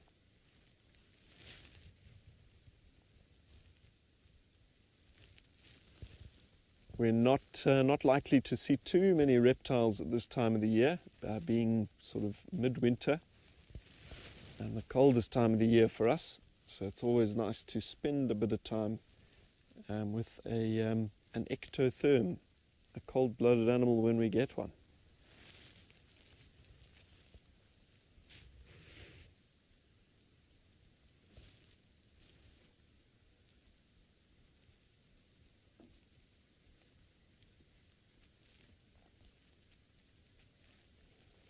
Super. Well, as we continue on, I think let's head back over to the Sabi Sands to check in with Lauren.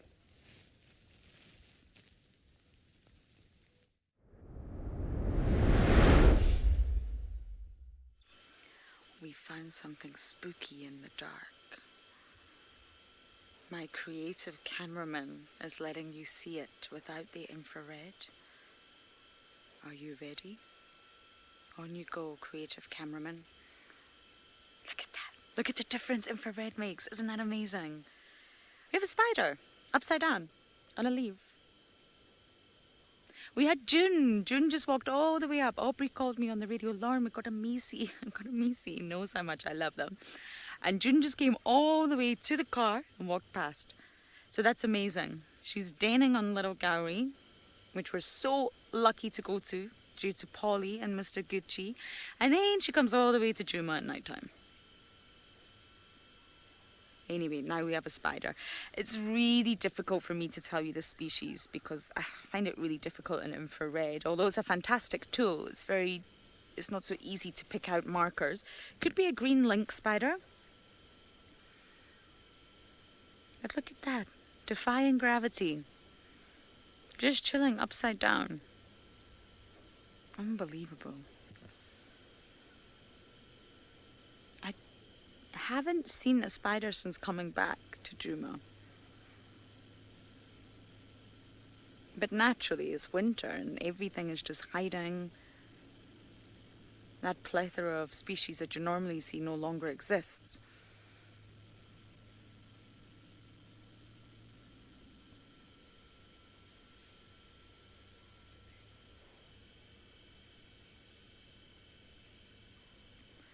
Layla, spiders are good to have around, and that's why, although many people don't like them in the house, they're actually super cool to have in your house because they will control other insect populations. Especially out here, they will eat things like mosquitoes and other little bugs that are in your room.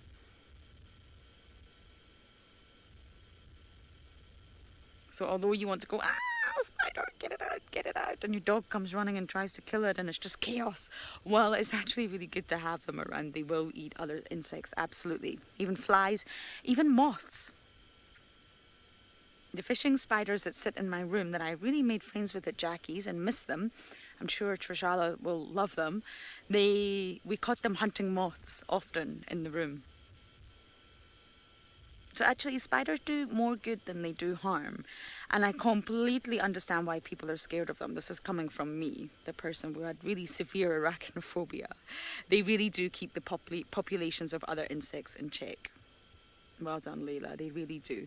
And the venomous spiders that you have to worry about out here are probably brown button spider, black button spider, baboon spider, six-eyed crab spider, sack spider, and violent spider.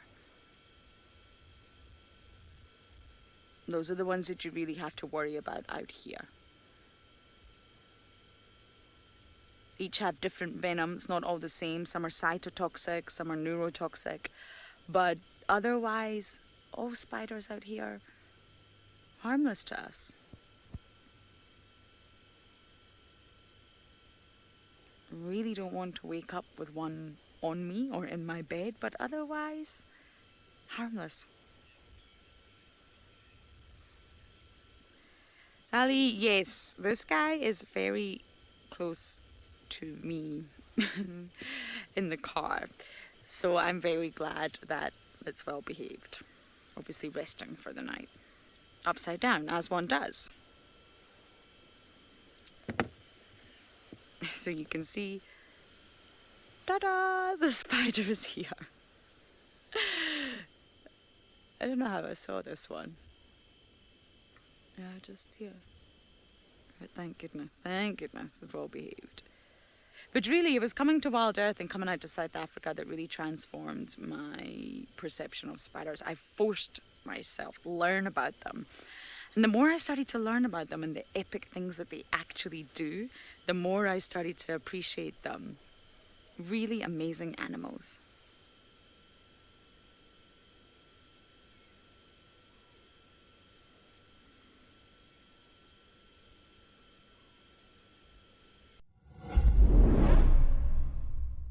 Do you love relaxing at a waterhole with the sights and sounds of Africa all around you? Well, we have some really exciting news for you. From August 1st, Africam is joining forces with WildEarth to bring the majesty of Africa right into your living room with 9 incredible new waterhole cameras from across South Africa and Kenya. Get ready to embark on a new journey. This is Live at the Waterhole.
Yeah, nice that there is still a little bit of smaller stuff around. It can be challenging at this time of the year with the numbers of things like insects, which very often make up the food source for the smaller animals that we see active at night. Being quite depleted, you tend not to see the little guys. The genets, the civets, white-tailed mongoose, bush babies, all of that. But yeah, they're obviously still out there.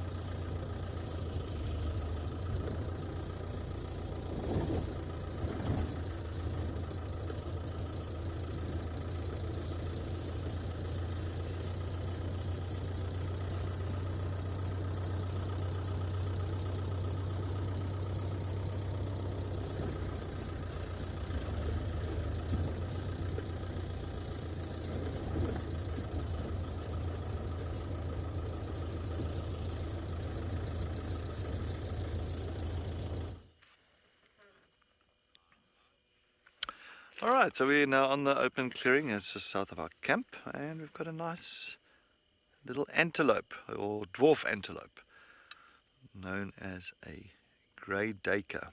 He's just scratching its leg there. And how nice is it to see a grey daker here on this clearing. Usually most of the time if we see a small antelope on this big clearing here, it would usually be a steenbok. So when I stopped here, we first thought it was a steenbok, and then when we looked again, it was it was a grey daker. Also solitary, just like the steenbok. It's very much roaming around by itself. But when it comes to relationships, like all dwarf antelopes, they have got a monogamous relationship, meaning partners for life. And they say exactly what the steenbok, they say that if the one partner dies, gets taken by a predator, or dies of some like a situation, the one will never get another partner. I can understand, partners for life.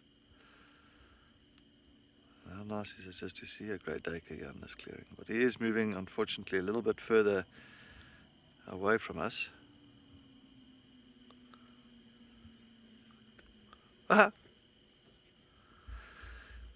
Lillian, thank you so much. Yes, I think I really do appreciate it. Yeah, I'm going to try not to do too much tomorrow with, like, jumping up and down and all that, because yesterday I fell, today I got stuck. It's been an amazing day. But yes, well, I just want to say thank you to everybody for joining us on our sunset safari this afternoon, and thank you so much for the comments, the questions that you did send through for us to answer as many as possible. I'm hoping we did.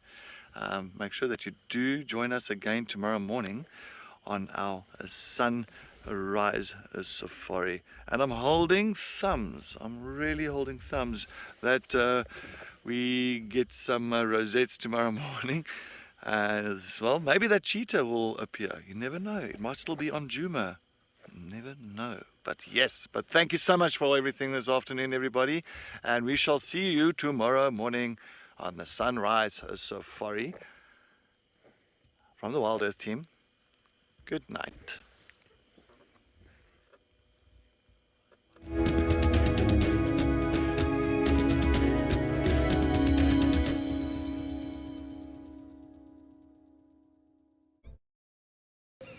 This program features live coverage of an African safari and may include animal kills and carcasses.